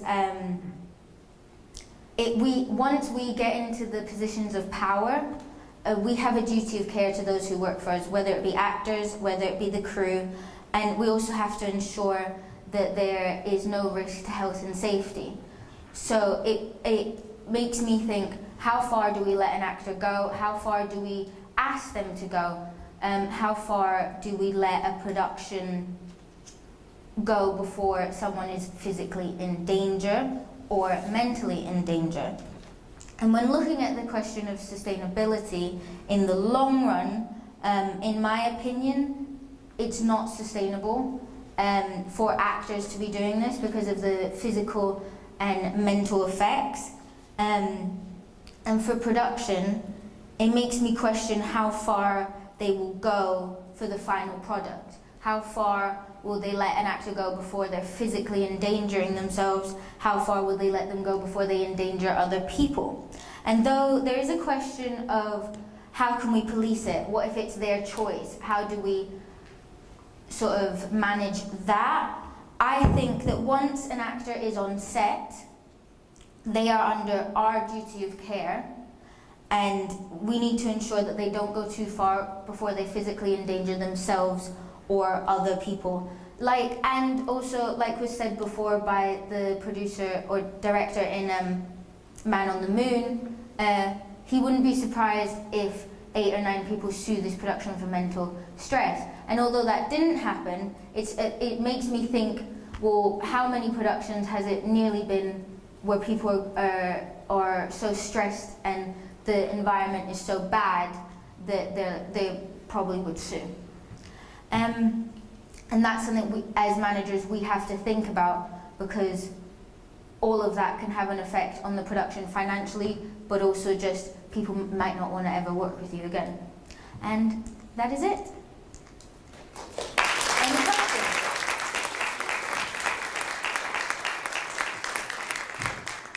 You got any questions, Liz?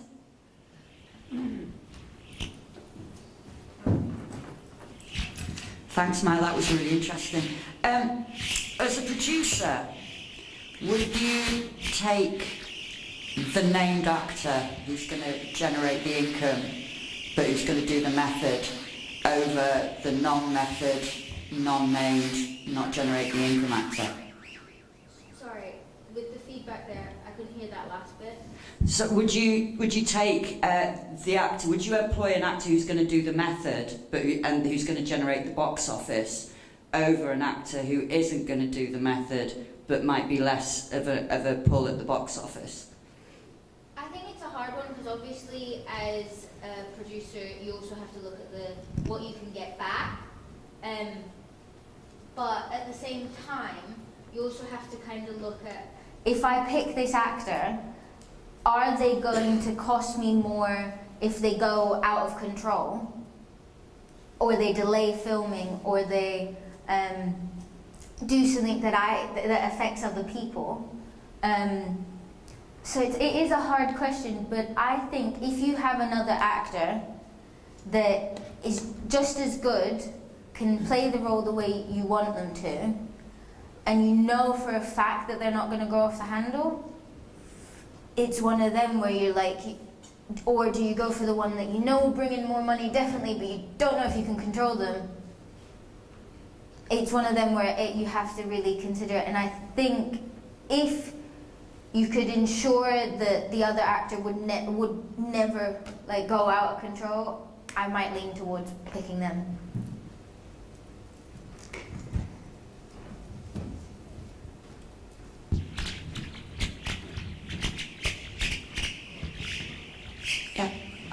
So I have two questions. One is following to another. If I understood correctly, actors choose this method, like no one forced them to do this, like no directors, no one like this, yeah? Sometimes yes, sometimes it does seem as though maybe not directly asking them, but it's suggested that, oh, you go do this, you go do this, do you know what I mean? Because no one actually wants to be like I told them to go physically endanger themselves.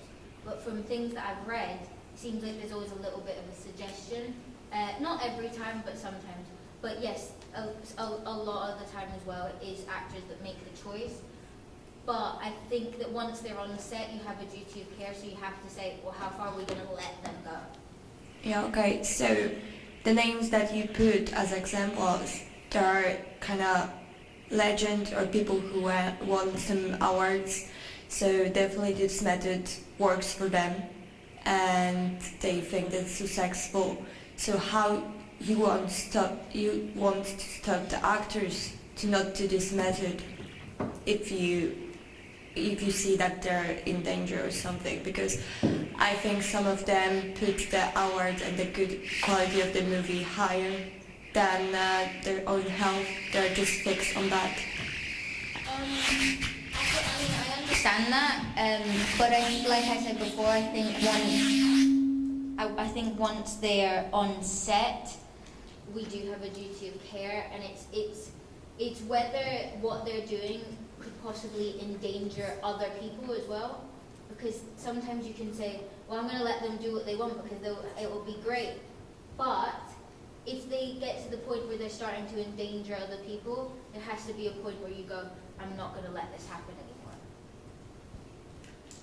Who had the hand up around here? It was Colleen.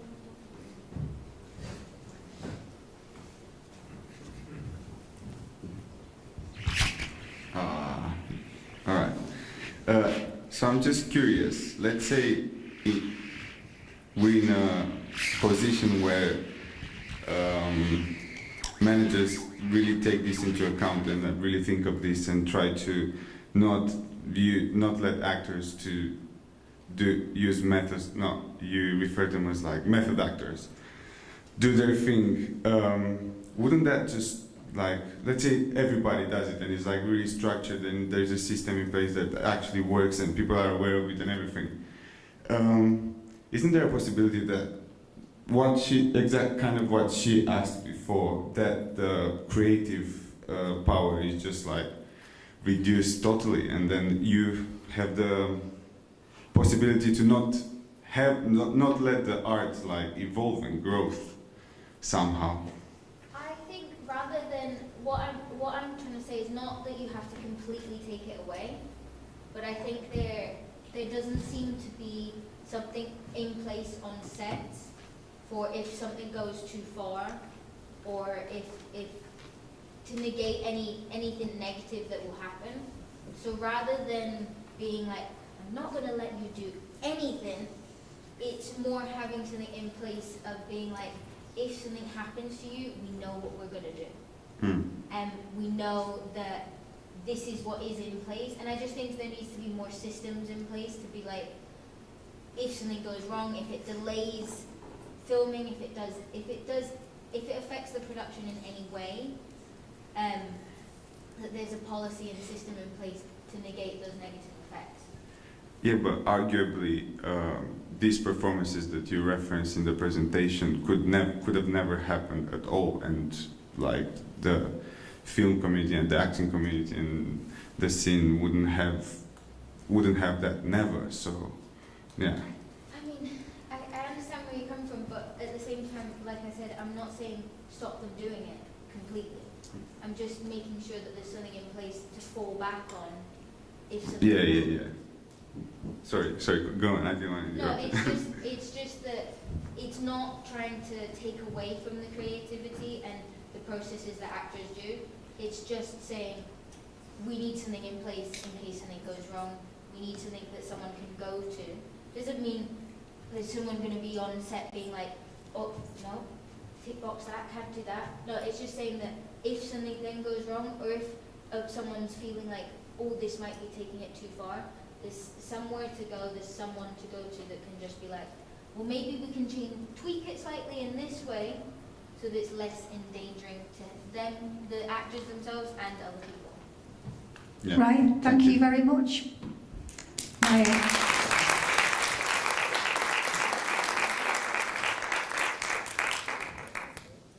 Right, we're going to have a short conversation with video now with Sam Megan, who is in the music industry. He's worked as an artist manager, A&R, and a journalist.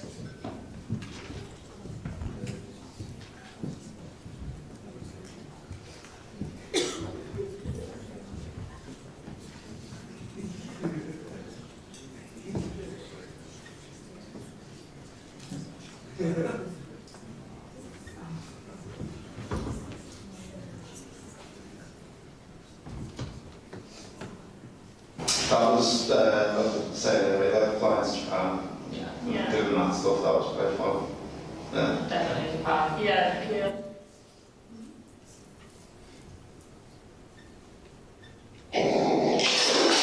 I mean, this is the beauty of it, right? Is that like everything's different. So, I think the best way I can describe it is that, like, so what I do, like, because I'm able, like, to a ridiculous point, like, I organise the day around what works best for me. It's like, you know, I'll wake up at 6 most days, I'll go to the gym for an hour, I'll come back, read the emails, whilst I'm in the gym, see what needs sorting out that day, start work at 8. Like, when I say work, I mean sit at the computer and actually sort stuff out. I organise, so like 8 till 12 is when I normally get through like evening emails that I've received, high priority stuff for that day that I need to sort out. So the stuff that's been mentioned over text or WhatsApp in the evening by the artist or by the producer or like by anyone that I'm like, okay, they know that needs to get priority. And then like I said, getting the all stuff that came up night, so from 6 till 12 that I've read and replied to.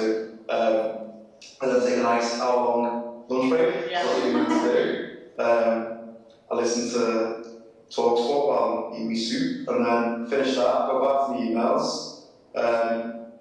And then, yeah, in the afternoon, I'll either be on call for like from like 1 till 6, just doing phone calls and Zooms or whatever, or I'll do my paperwork, so I'll be either filling in all my PPL bits, my PRS bits, or, you know, doing contract stuff with lawyers, or, you know, anything from invoicing stuff right through to, you know, I don't know, legal stuff. Like, it's whatever's in front of me on that day, but that's sort of it.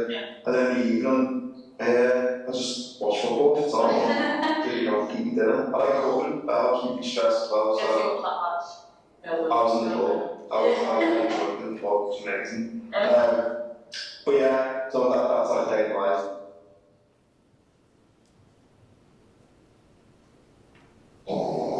Live, laugh, love, nah, it's not.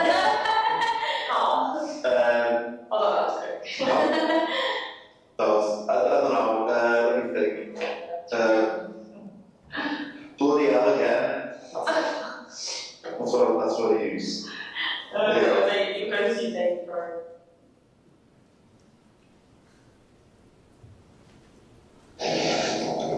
Do the paperwork. Honestly, do the paperwork. It's this weird thing, right? Basically, when I was starting, I knew what PPL, because like, you remember, I didn't come from, I wasn't educated at all, my back to learn on the job. And like, when I started, like, PPL, PRS, name and rights, all that stuff existed. I just chose not to acknowledge it. So I just left it, and I just didn't, you know, just didn't matter to me, and I just followed the deal with itself. You know, cash flows for band businesses and my own business, just, you know, as long as there's money in the account, I wasn't really bothered about what was going on with my own money. I was scared of that thing seriously. You know, looking at thanks for like doing the invoices that I've just done. I just do, like, it's not something you have to get around to. It's money you know, so just do it, get it out of the way. So that's the thing, is that, like, you know, right now I'm currently dealing with loads of PPL and stuff that, to be fair, 2 years ago I told the artists to do, we just never did. But now I want to like get it done. Do you know what I mean? I'm getting, you know, all sorts thrown at me about it from all ends, because it's money at the end of the day. And honest to God, like, it is boring, it is tedious, but just do it. Like, honestly, just do it and get it out of the way. Even if it just means, like, I don't say, I have one Sunday a month, and like, what I'll do that day is just sit there, change my desk, just do it all of it. Like, if it really, that's how it works for you, do it that way. If you just do it as you go, that's great. Just do it now, like, do you know what I mean? Like, make sure it's done. Because like, if you don't, it doesn't matter catch up with you. But some of it's money, like something like PPL guys in particular, like, that's actually tangible money that you can make. Yeah. That isn't being made, you shouldn't do it, so do it. Yeah, amazing. Do paperwork, people. Yeah.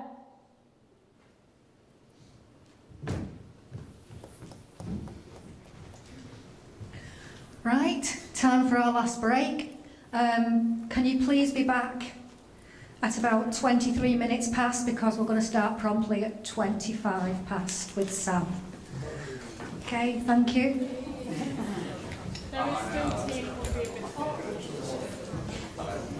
Yeah, there's still tea and coffee upstairs, and biscuits, so go and help yourselves.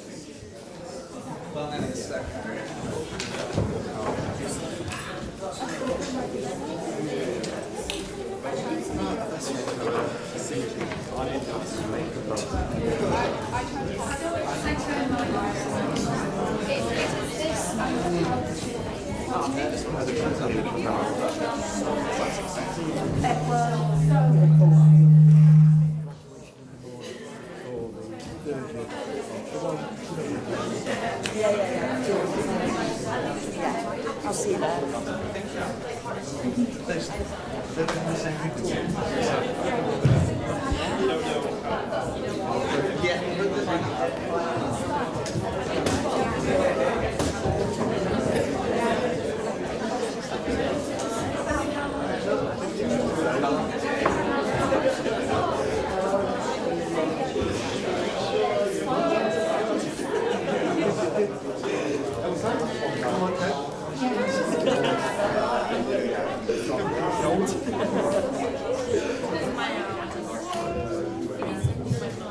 Like something about questions.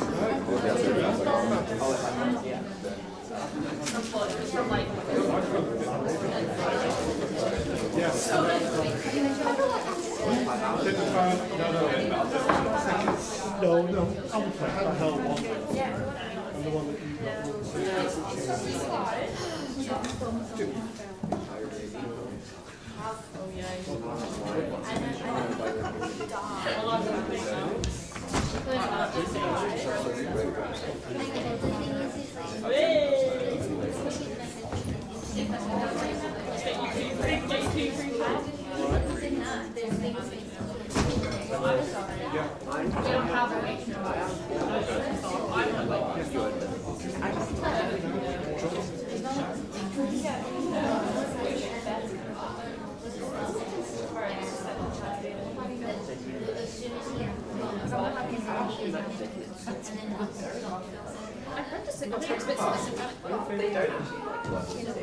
There's a funny smell around here.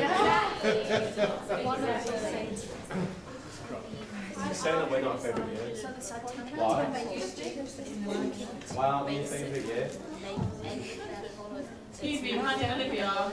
We Yeah, you're not controlling your area. They're very progressive.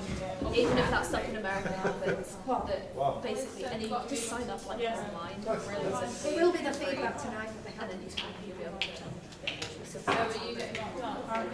They won't get them all down every night. They have to make sure. Yeah. We have to remember that, yeah. It's ridiculous. Why not? Just on me. That's fine. Wait, do you remember which number? Maybe we're doing a system where it's been So maybe, no. Yeah.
I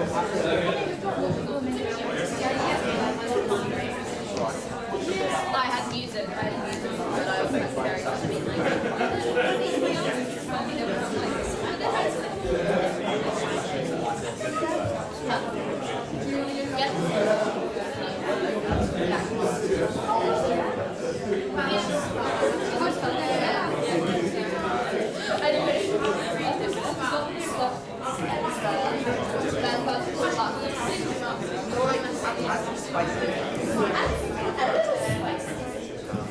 We'll take our seats, please, and we can get started.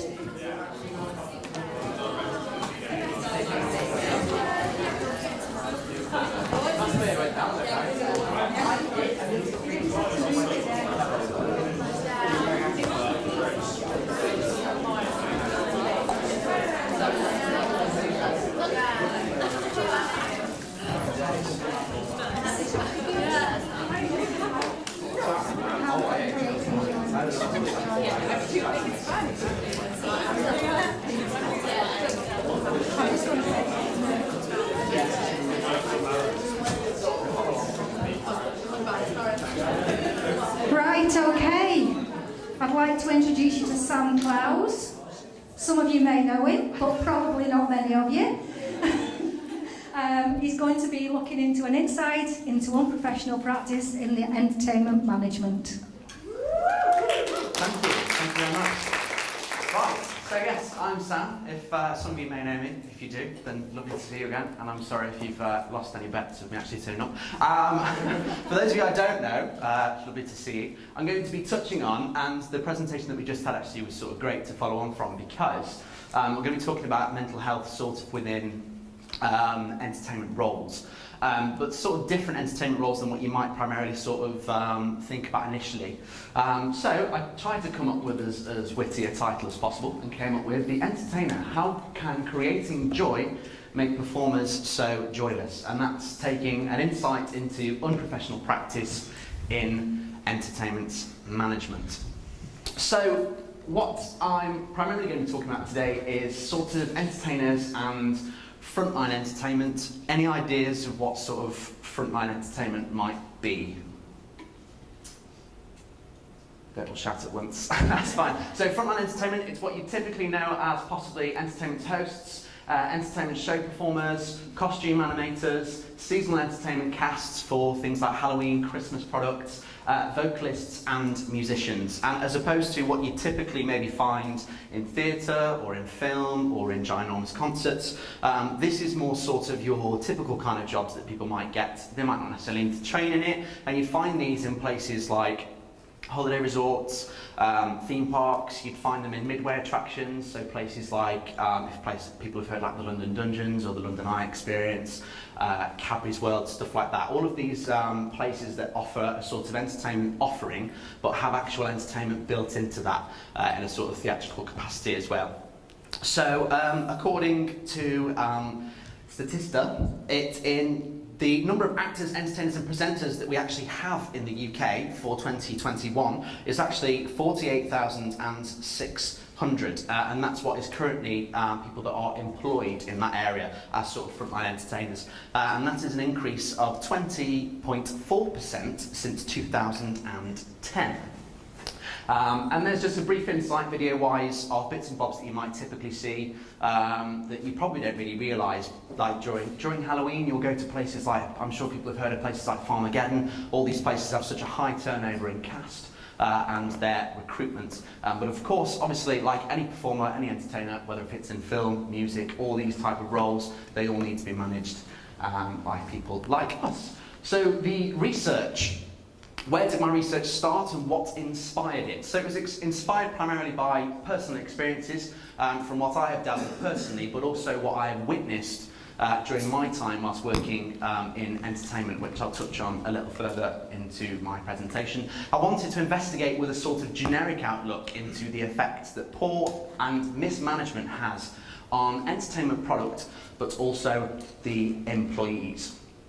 Now, where my research then focused because it is quite a broad topic, I think, mismanagement and how sort of unprofessional practice can affect entertainment. We could probably all sit here for a million and one days and discuss it. But I wanted to focus primarily on investigating how poor entertainment management affects the mental health of performers and, of course, backstage teams. So anyone who works together to create this product. And then highlight the ongoing issues that this has created within the entertainment industry that we can later discuss. So my research aims and purposes, so I wanted to present factual information and case studies to support the raised contemporary issue, which is how poor management will affect the mental health of entertainment cast and crew.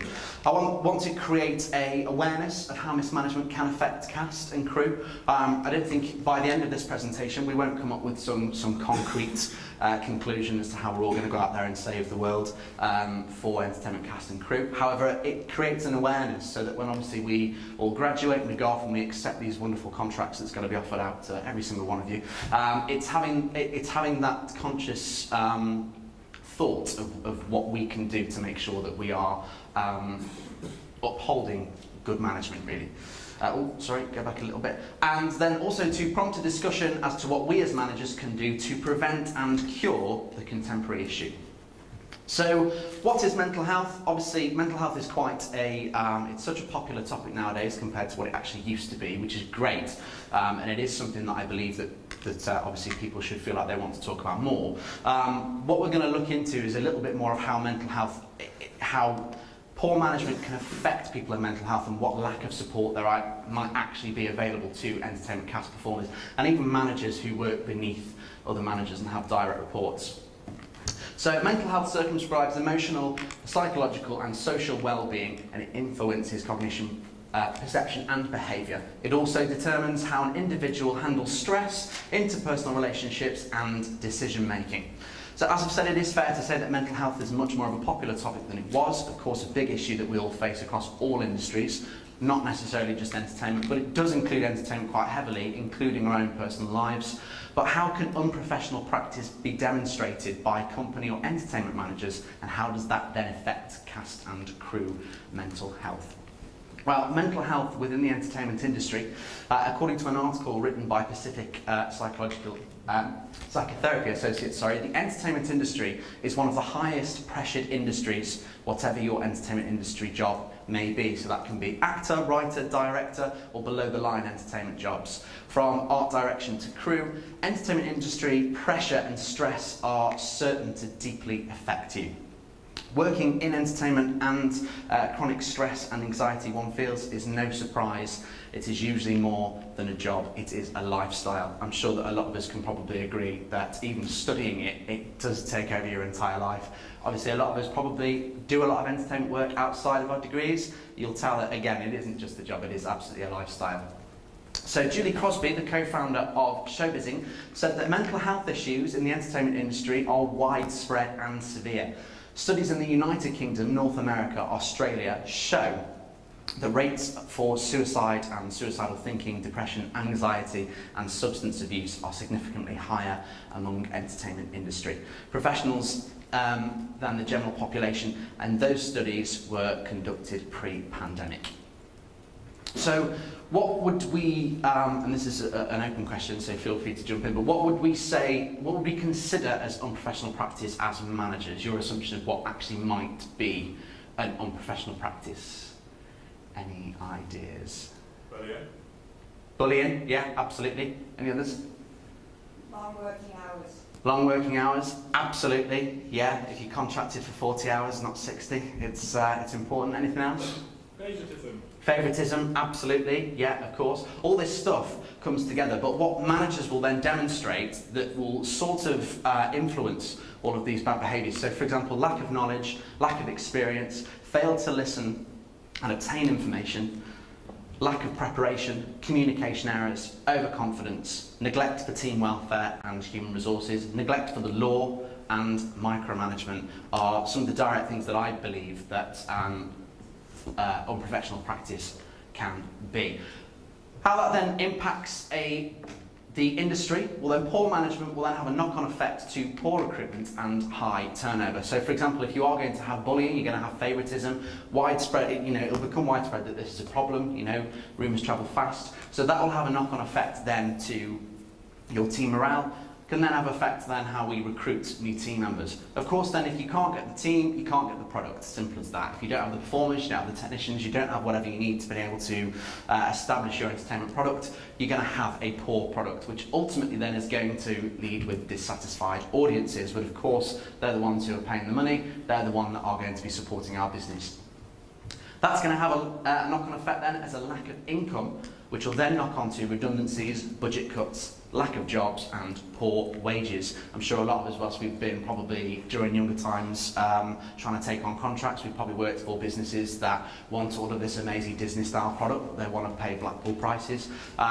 It's working with these types of people because they will have that issue of managing people poorly to then knock on to the fact that they won't have that financial income that they're looking for.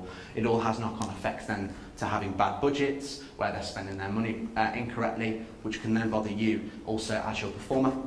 Overusing cash, which results to illness. That can be any type of illness, and it's obviously being tired, being exhausted, overworking from your hours, and obviously a mental illness as well, which is what we're going to mainly focus on in just a second. Cut product and shows. If you've got a business that is meant to be upholding all of this wonderful, amazing product, but it's not necessarily getting the turnover that it wants, whether that be money or the audience turnover that they're looking for, it's then going to have that effect, which is going to have effects to the theatre and venue reputation, depending on where that might be. So I'm going to look into a bit of a case study, an independent case study actually. This is a really amazing bloke called Michael Haynes, who was the former entertainment experience manager for a well-known UK theme park. I have worked with this bloke on a couple of occasions actually, and whilst he was working as the entertainment experience manager for this place, he experienced something that, not him personally, but he'd seen something secondhand, which was not great. But also the powers that he didn't feel like he particularly had to rectify it, so we'll be going into that. So Michael Haynes, aged 53, former entertainment experience manager for Alton Towers Operations Limited. Michael was responsible for the direct line management of entertainment performers and host teams. He was also responsible for the coordinating of other sub-departments such as technical teams and scenic construction teams. Day to day, Michael would often be responsible for the resort's entertainment offering and entertainment operational duty management. Michael had worked with the business in a variety of roles for over 20 years. Now, Alton Towers is well known for their entertainment offering, including one of the UK's most popular Halloween events, Scarefest. Show of hands, who knows what Scarefest is, or something similar? I imagine we've all been to a sort of Farmageddon or some sort of Halloween product. Yeah? Ace. So Halloween is an incredibly busy time of the year for the entertainment industry, with Alton Towers alone recruiting an additional cast of 170 performers each year. So during this case study, we'll be reviewing a statement that he released to us by the previous entertainment experience manager. And it is unfair employee treatment in a theatrical workplace. So Michael has said, each person engaged in a contract to perform has equal rights as stipulated in the Equality Act 2010, which legally protects people from discrimination in the workplace and in the wider society. It replaced previous anti-discrimination laws with a single act, making the law easier to understand and strengthening protection in some situations. It sets out the different ways in which it's unlawful to treat someone. This fails when an employer, director, producer casts a person in a role for which they are not suitable due to physical or psychological reasons. An example of this was at a theme park that created an attraction with a storyline based around the 1950s mental health hospital. Now, a member of the host team in the entertainment department had been invited to an interview with a full background of their mental health, which included social difficulties and depression, as a general entertainment host with the usual duties that team members undertook. This particular team member had been examined by the on-site occupational nurse, and a full list of medications was declared by the employee. Based on this information, it was decided by the line managers to employ this person and to provide the necessary support and workplace adaptations on a daily basis as required. Now, reading that, you'd instantly think, great, you know, because we know that there are people out there that might not particularly feel that they can apply for certain roles. And obviously, most businesses nowadays will always, you'll always see that at the bottom of a job advert that it says everyone matters here. And I think you can see quite clearly here that during this, that they've hired this person on the basis of whatever issues they may well have got, how they can accommodate them and how they can support that employee. Michael was this person's line manager, moving then into what they then decided to do with this person. Whilst there were several moments when this support was needed during the main season of the theme park, the person performed their role suitably and was content and healthy. Without consultation of the line managers, however, this person was later cast in a role as a psychiatric patient by the creative director and the head of entertainment in the 1950s themed mental hospital. The eventual reason given was that the employee fitted the role as he was a little bit weird. So they then decided to take this entertainment performer and pop him into a themed scare attraction, which again, as you've seen, based on a 1950s themed mental health hospital, without taking any consideration for the fact that he obviously did have certain mental health issues and conditions, without actually consulting what they'd already done in terms of whilst recruiting him, going through the occupational nurse and going through the line managers. They just dumped him straight in there. The result was to place a vulnerable person in an environment that caused immediate distress and a collapse of mental health, which initially manifested itself with self-harming in front of an audience and eventually led to that person being unable to continue their work, but not as a result of their inability or instability. The effect this had on the employee was a decline in their well-being, increased anxiety, depression, and actual self-harm. On top of those difficulties, the employee had to leave their job with the loss of income. So this is a prime situation of where an employee's mental health has not been remotely considered, and in fact was actually played with to suit their needs. Quite contrary to what we spoke about in the previous presentation about method acting. Obviously this is where someone else has decided to then take somebody else's sort of mental state and completely employ that into whatever they were actually doing as part of their product. This has then had absolute massive knock-on effects to obviously their mental health, and then of course obviously the wider picture for that employee of a loss of income. When other cast members became aware that this person was self-harming, it was immediately raised as an emergency with the line managers and assistance from the medical team. Welfare officer and occupational nurse was instant, and the employee was secured in a safe place and rushed to their GP to receive treatment and support.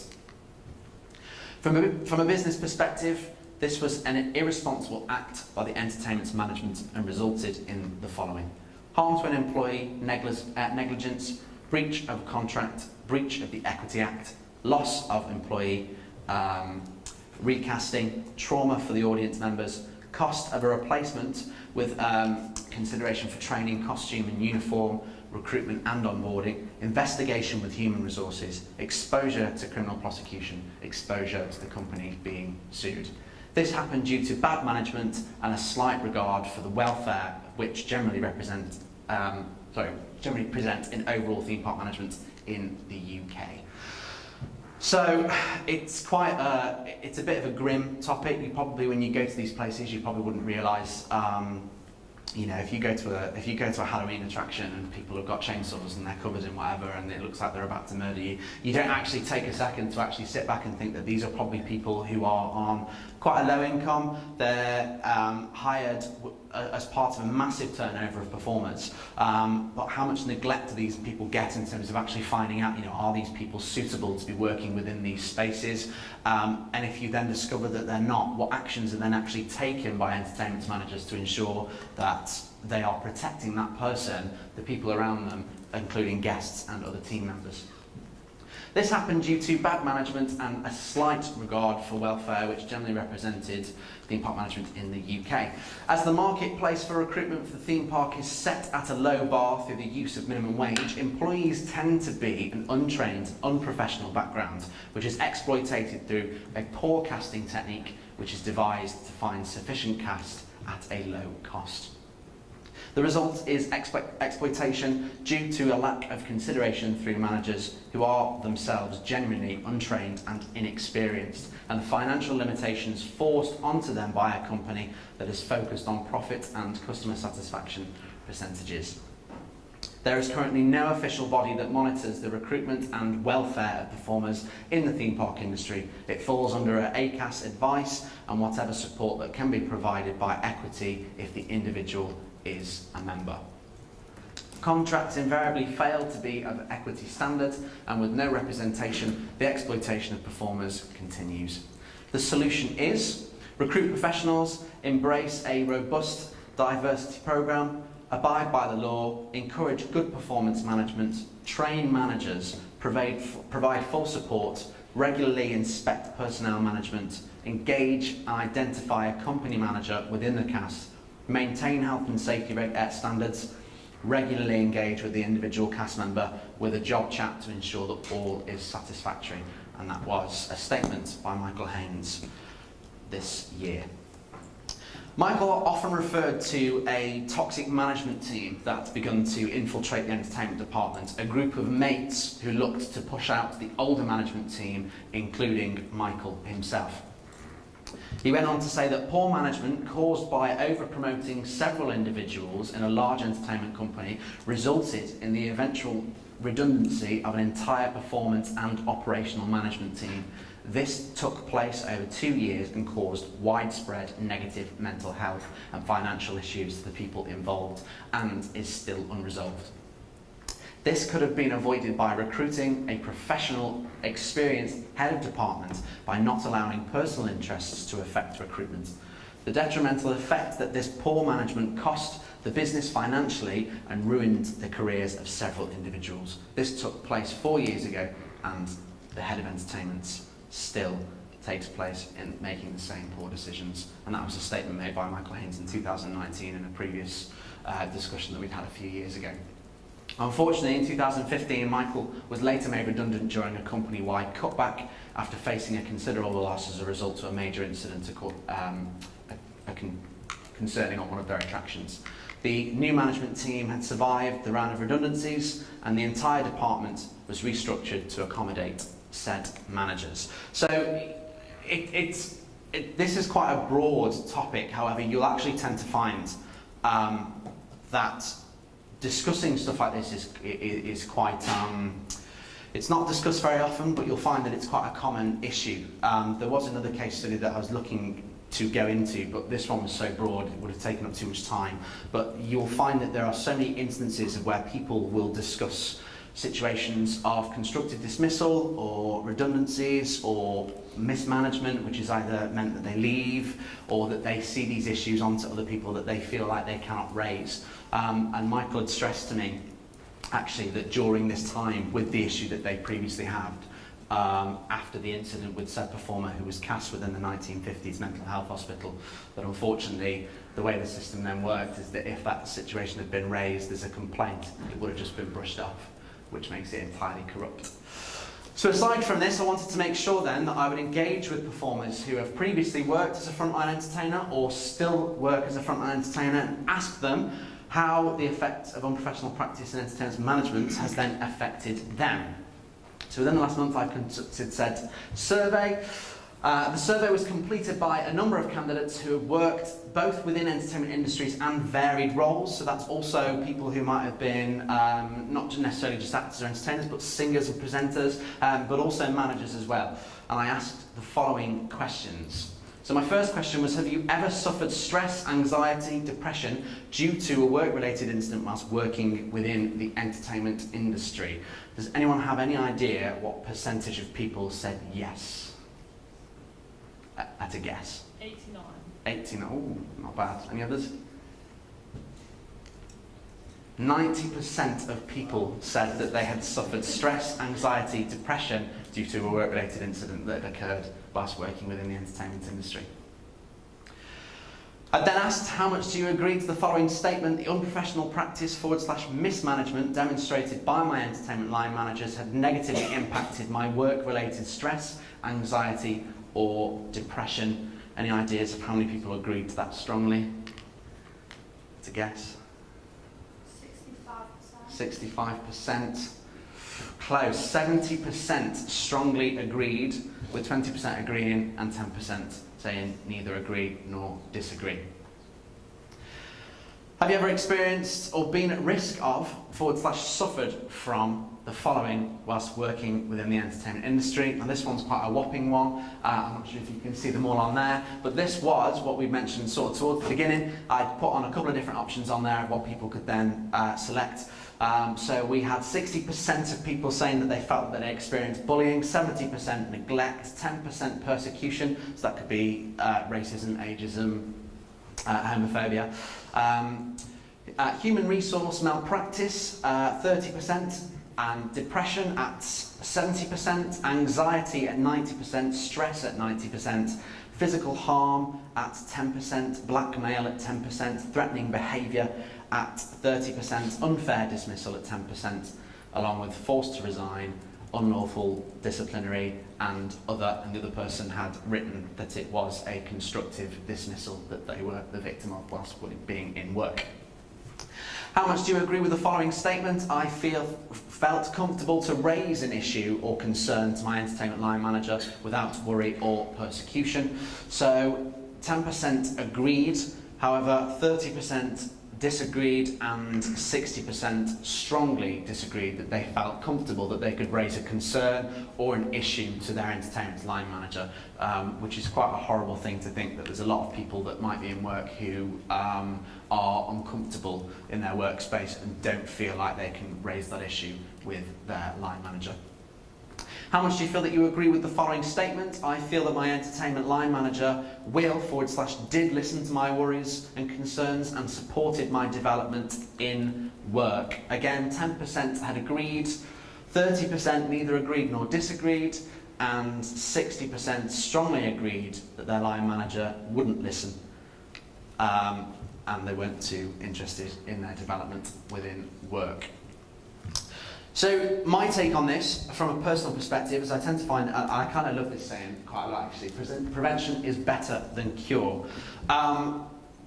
I think that this massively applies to taking a look at some of the stuff that we've looked at previously, the brief case study with Mike, but also taking a look at some of those statistics that we got from people, is that a lot of it is how people are uncomfortable to approach their line manager, or they feel that their line manager is having some kind of influence on their work-related stress. Now, if anyone here has probably worked in entertainment before, no doubt you've heard the slightly patronising phrase of when someone will turn around and say, "This is the funnest job in the world," and you'll sit back and go, "Yeah, great," because under that is poor working hours or poor wages, etc., etc.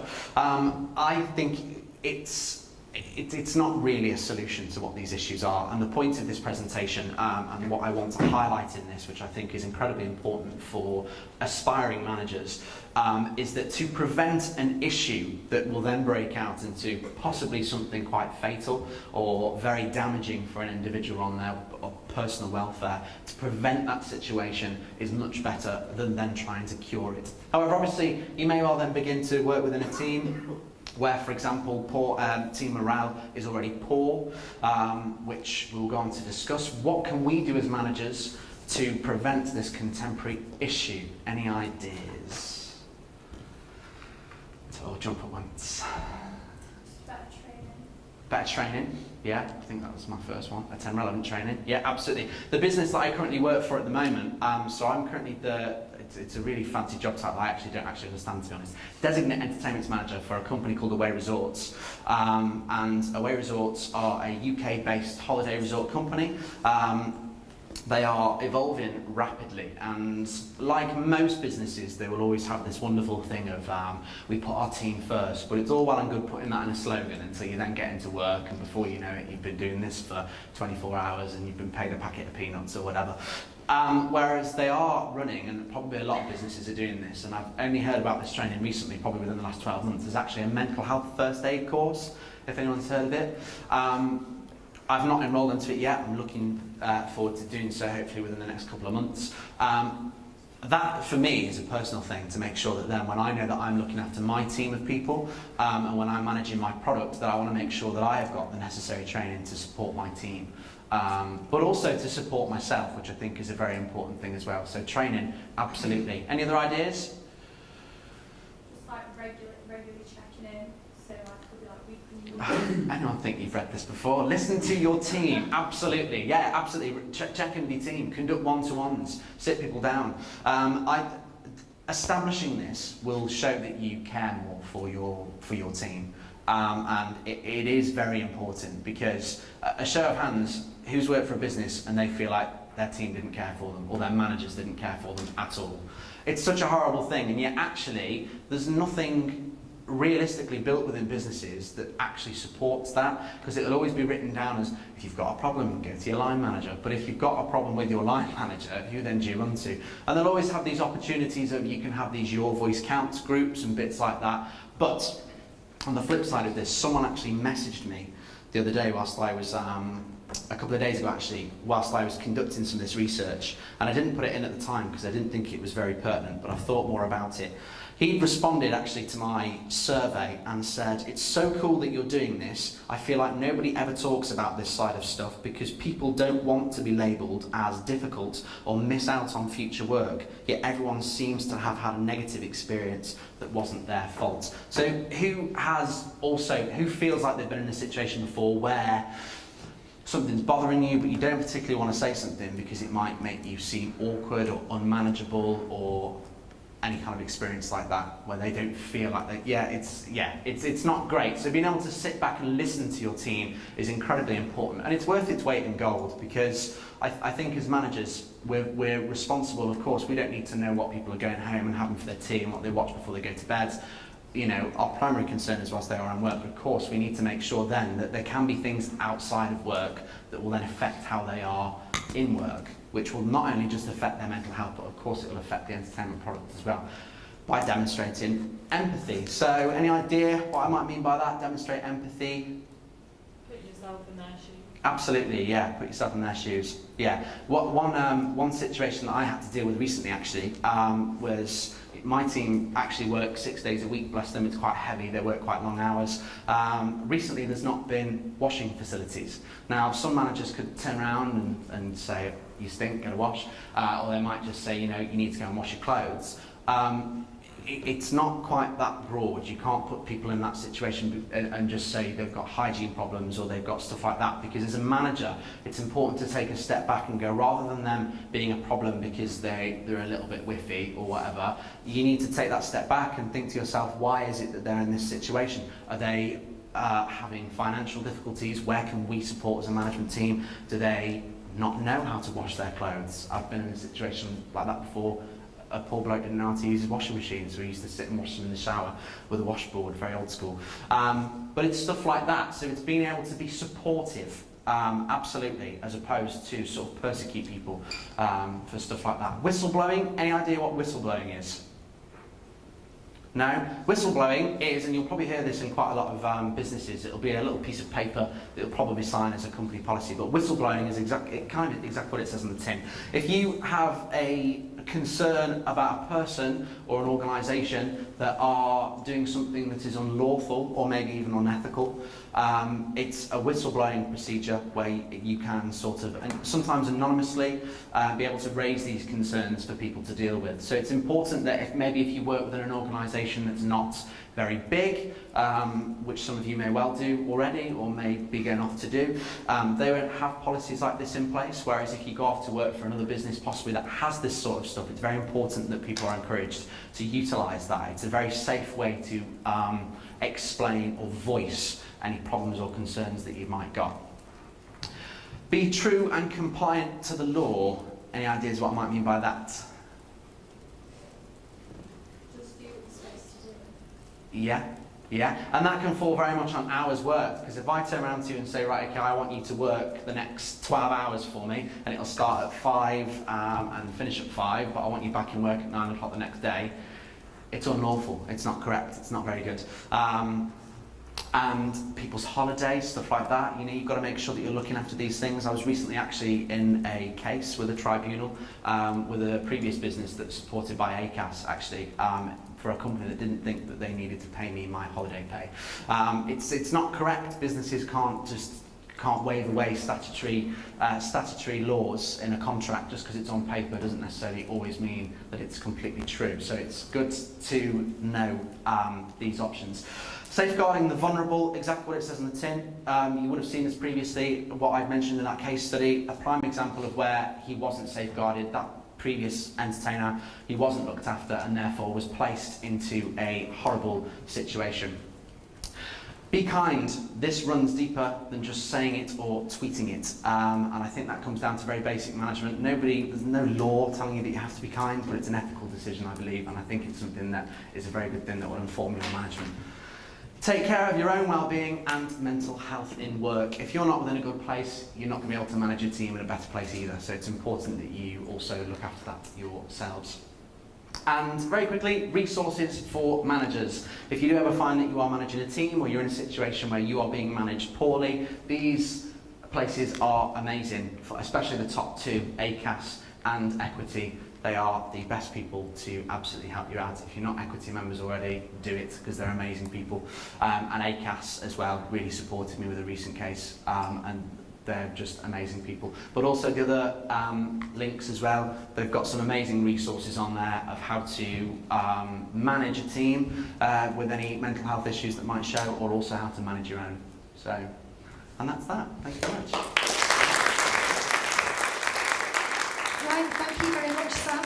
Unfortunately, there's no time left for questions. We've gone quite a way over. So, well, thank you anyway. It was very interesting. Perfect.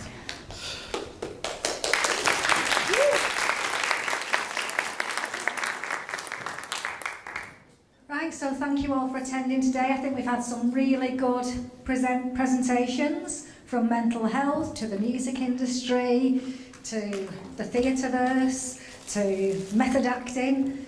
I'm looking forward to tomorrow, so let's hope it all goes as well.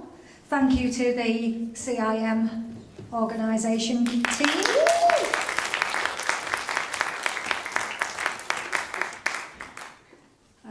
Thank you to Brian.